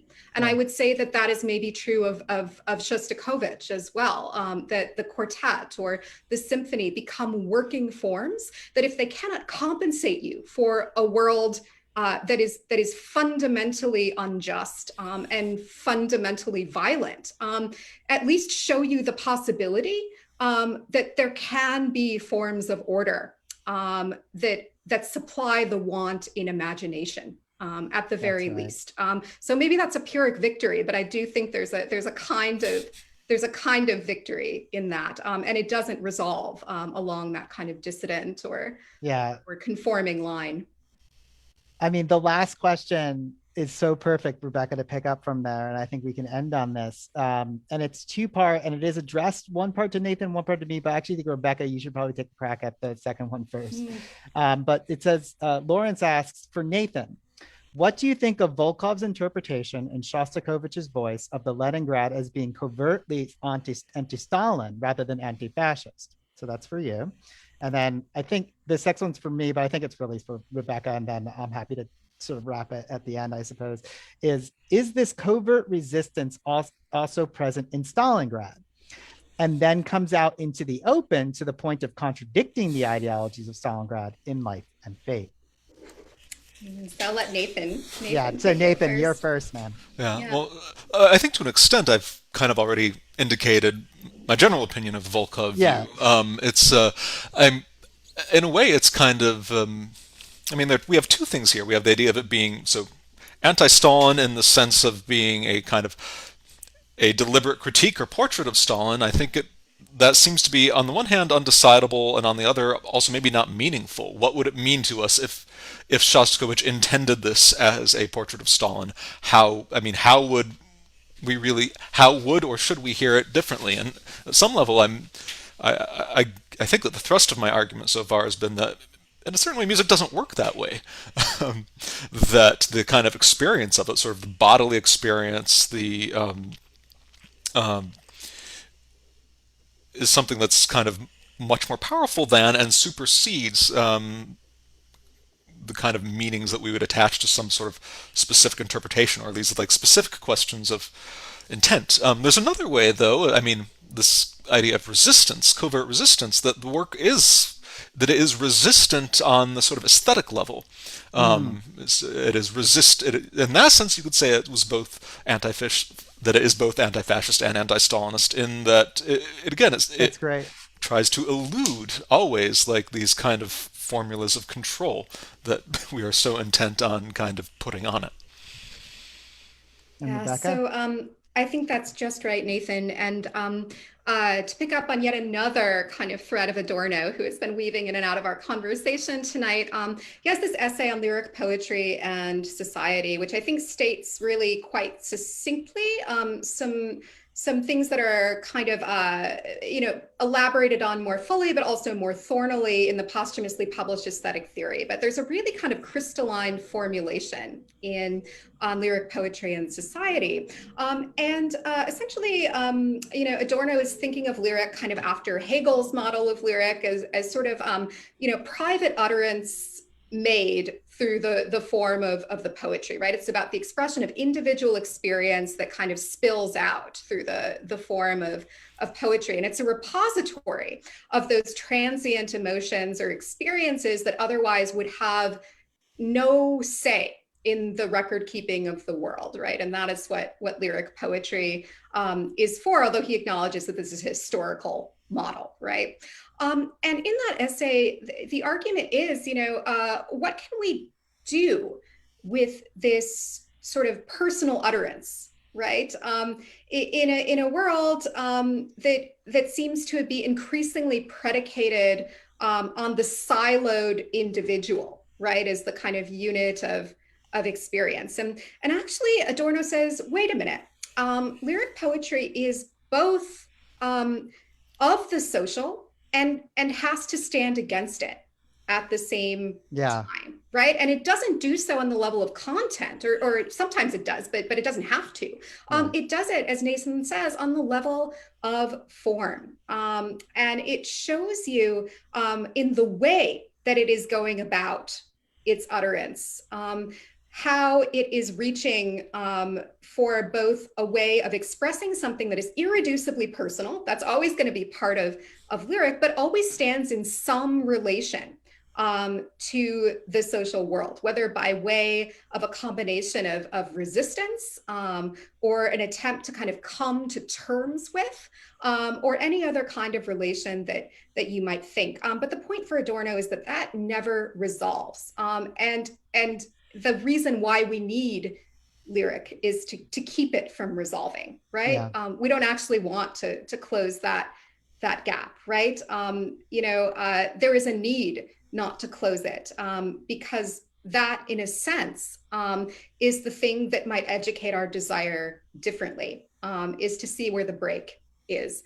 And so I would say that, the premises of the original question are really, really interesting to me. The idea that one could go from covert resistance to overt resistance. And I sort of wonder, for my own part, like what does that question reveal about our own desires? Like, do we want it to move from covert resistance to Right. overt resistance? And I am no stranger, by the way, to an interested reading. Like sometimes I really want Yeah. somebody to be doing something in a text. But I also think it's like a really good moment to think about you know, how is the text trying to educate my desire, and is that coming into conflict in the ways in which my desire has already been educated? So I do think that that's also a question about what we need from literature, as much Yeah. as it's a question about Grossman himself, which I think is, by the way, is a question that's worth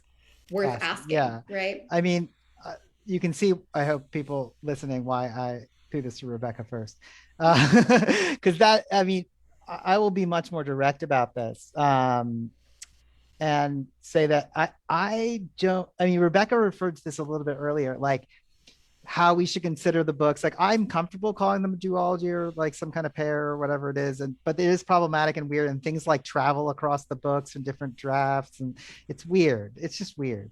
And the books are actually, one thing that's really interesting to me is that Grossman's war reporting is really hardcore. Like if you're looking for some like socialist realism that is like doing the party line, read Grossman's war reporting. And it's not bad, by the way. That's also maybe frustrating for folks. Like we want that. And I understand that, like coming out of a critical theoretical tradition, I kind of want that to be bad. But actually it's very, it's like, especially when it gets to the concentration camp stuff, like it's just like, it's mind blowing. Basically, it's like, oh wait, socialist realism could be mind blowing. That's not what's supposed to be going on here. So, I mean, my answer to this is I actually don't think that I don't know how one. I know that people do this, right? But I personally find that the object itself resists the reading, that it is some kind of covert resistance, that Stalingrad is some kind of covert resistance um, to Stalinism, as opposed to an overt case against fascism that it sort of makes over and over again. And I frankly find that echoed in Life and Fate, but echoed in a tragic note where it's like, maybe we haven't defeated fascism yet. And like that, I think, there was one other quote, and maybe this is where we'll have to end, that I pulled from all the research and stuff that for this event, that actually I found some of the best stuff was stuff that was not academic research, but stuff that had been written for like popular, especially socialist publication. And from last year, January 2020, an author named Bob Light for the Socialist Review wrote this about about these two books. And it's like, it's almost perfect in answering this question. He said, uh, yet what really matters is that in Stalingrad and Life and Fate, what Raymond Williams called the structure of feeling. I think this is brilliant. Like how do these books feel? And what feeling from outside is seeping in is always on the side of the oppressed, right? The victims, the poor, the foot soldiers. And by the way, not necessarily, right, the rugged individual, or like, again, trying to make this Solzhenitsyn doesn't work. It is never on the side of the oppressors, the powerful, the ruling classes. So the critics from the right can fuck right off right now. Add all the caveats that you like, but Vassily Grossman is part of our tradition, not theirs. And I think that is, I mean, it's like vulgar and sort of ridiculous, in addition to being kind of a nuanced theoretical argument. But I actually think that's really true. Even when you get to like the bitterest, latest statements of Grossman, it is still work that believes in that kind of both individual and collective freedom that is not reducible to the way in which dissidence is framed in those kind of rightist narratives. And I don't know how to connect that at all to Shostakovich, who is I guess, ending up being our more playful of the two characters. But I think we should end there because it is very late.